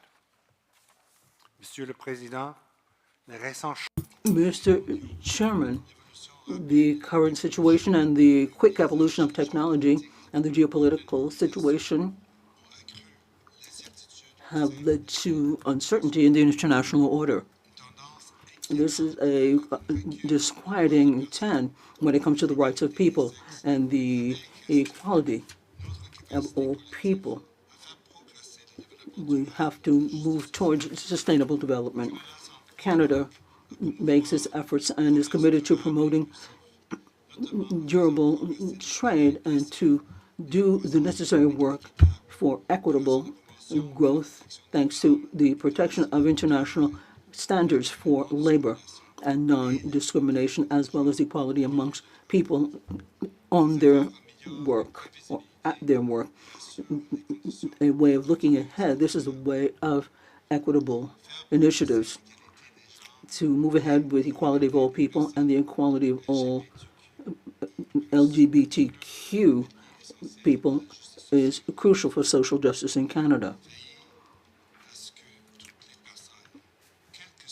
All people, no matter what their sexual orientation, their identity or ethnicity or identity, should have all the same rights and the same possibilities. This is one of the driving forces for inclusivity, for social justice. Canada reaffirms its conviction that social development is based on the values of inclusion, equality, dignity, and this is a universal objective for all. The true social justice exists for all people, particularly those who need to be taken into account. Thank you very much, Mr. Chairman. Thank you very much, Ambassador. Peru has the floor. Thank you very much, Mr. Chairman. We salute this World Social Justice Day as an opportune space to reaffirm a central principle of the inter-American system. The fact that there's no full-fledged democracy without social justice and integral sustainable development without any effective guarantee of human rights. The Charter of the Organization of American States reminds us that representative democracy and integral development and the elimination of poverty are not isolated objectives, but rather pillars for hemispheric order. The Inter-American Democratic Charter reaffirms that democracy is not just electoral rules, but also solid institutions and material conditions that allow people to fully exercise their rights. So from that lens, Peru would like to underscore that real democracy, the one that translates into real opportunities, access to public services, social justice, and respect of human rights, are the part of the context that will allow us to combat inequality and poverty. Within this framework, then, my country recognized the basic role in the inter-American system of human rights, and particularly the Special Rapporteur of Economic, Social, Cultural, and Environmental Rights, REDESCA, in the development of standards that guide state activities towards more inclusive societies based on human rights. Our country continues to cooperate with REDESCA as they provide information and exchange of technicians and strengthening public policies geared towards slashing poverty and inequality, in line with the work plan that comes out of the rapporteurship.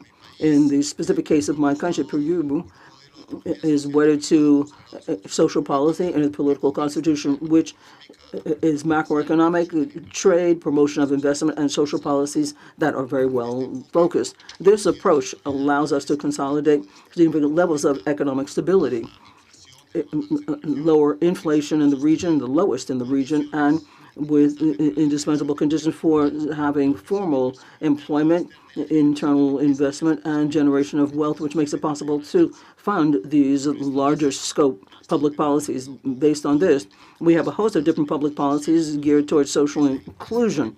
And to do away with extreme poverty, we have transfers, other initiatives for early childhood education, social programs for older people, as well as strengthening productive capacity in the rural sectors. These policies, I should like to say, are articulated in a multi-sectoral way with financial conditions. They support SMEs and improve access to basic services, which reflects an integral approach that has generation of income and generation of skilling.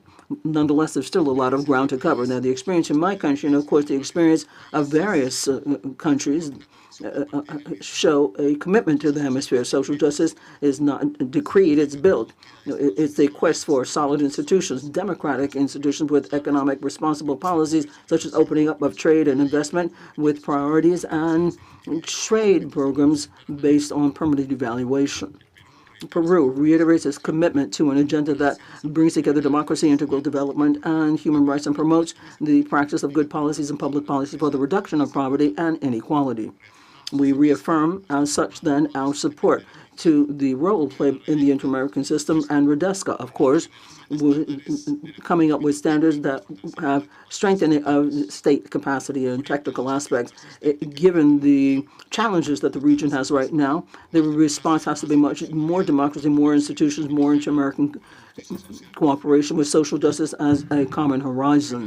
And then finally, Mr. Chairman, I would like to share some ideas that I had a chance to share a few weeks ago. 20 years ago, I had a chance to serve for the very first time in Washington as a diplomat. And at that time, people spoke a lot, as we all know, about the failure of the Washington Consensus and the failure of the third-generation reforms for our countries, the process of revitalization, privatization, and opening up of markets, and everything that we all know that was the first generation of development for our country. So 20 years since that time, more than 20 years, people spoke about the need to reform. And this is the second generation. Many people shared that. And basically, there was the need to strengthen our institutions as a sine qua non for sustained development and growth in our countries, strengthening the systems of justice, legal frameworks, educational, health, and so on and so forth had to be strengthened as well. Now, more than 20 years have passed, and there has been progress in these systems, but there's still a big social gap and a lot of ground to yet cover. This is work that I think that we all have to do together. And that's all, Mr. Chairman. Thank you very much. Thank you very much, Ambassador. Panama has the floor, and after hearing our ambassador, we will break to commemorate the independence of one of our member states. Thank you very much. Thank you very much, Mr. Chairman. I would like to begin by saying to the permanent missions of Colombia, Brazil, Canada, Chile, Mexico, and Uruguay, and thank them for convening this meeting on World Social Justice Day. I would also like to thank the panelists for their very sterling presentations that have underscored a fundamental principle of our inter-American system, that is integral development, the reduction of poverty, and reduction of inequalities are essential conditions for democratic stability and full exercise of human rights. For Panama, social justice is a principle that undergirds our public policies for government of José Raúl Molino Quintero, who has spearheaded policies to have greater access to essential services, strengthen social inclusion, and reduce structural gaps that affect the development of our communities. In this context, Panama has prioritized social investment, strengthening educational and health systems, and the promotion of digital transformation as tools to broaden opportunities to improve access to public services and reduce inequalities. As such, we have spearheaded actions to strengthen climate resilience, recognizing the impact that these challenges have on the well-being of our people, particularly when it comes to the most vulnerable. Panama also recognizes that social justice is very closely linked to democratic stability and security. Societies and their opportunities and lesser inequality are more resilient and stable societies. So along that line, Mr. Chairman, as a country that currently exercises the chairmanship of the Commission of Hemispheric Security in this organization, we have promoted an integral approach in security, recognizing that development, institutional strengthening, and respect of human rights are sine qua non elements for stability and for keeping peace throughout our region. And as such then, Mr. Chairman and dear colleagues, we have a commitment for economic cooperation and strengthening the inter-American system of human rights. It includes the very important work that the Human Rights Committee does and the Special Rapporteurship on Economic, Social, Cultural, and Environmental Rights is doing, which includes the development of standards that guide public policies of our states. Mr. Chairman, I would be remiss if I didn't mention that our region continues to confront important challenges when it comes to inequality and inclusion. To broach these requires sustainable public policies, solid institutions, and regional cooperation, which is effective. And that is why our delegation reiterates its commitment to continue to work both nationally as well as throughout the hemisphere to promote policies that broaden opportunities and strengthen our institutions and contribute to integral development of our peoples. This commitment takes on special significance for Panama in the context of the bicentenary of 1866. Who doesn't remember the vision of unity, cooperation, and shared progress which continues to guide our efforts in favor of more just, inclusive, and equitable societies of the Americas?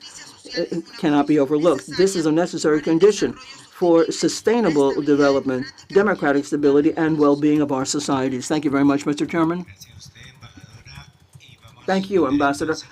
We're going to break now to accompany Grenada in paying honor to their independence. Back at 2:30.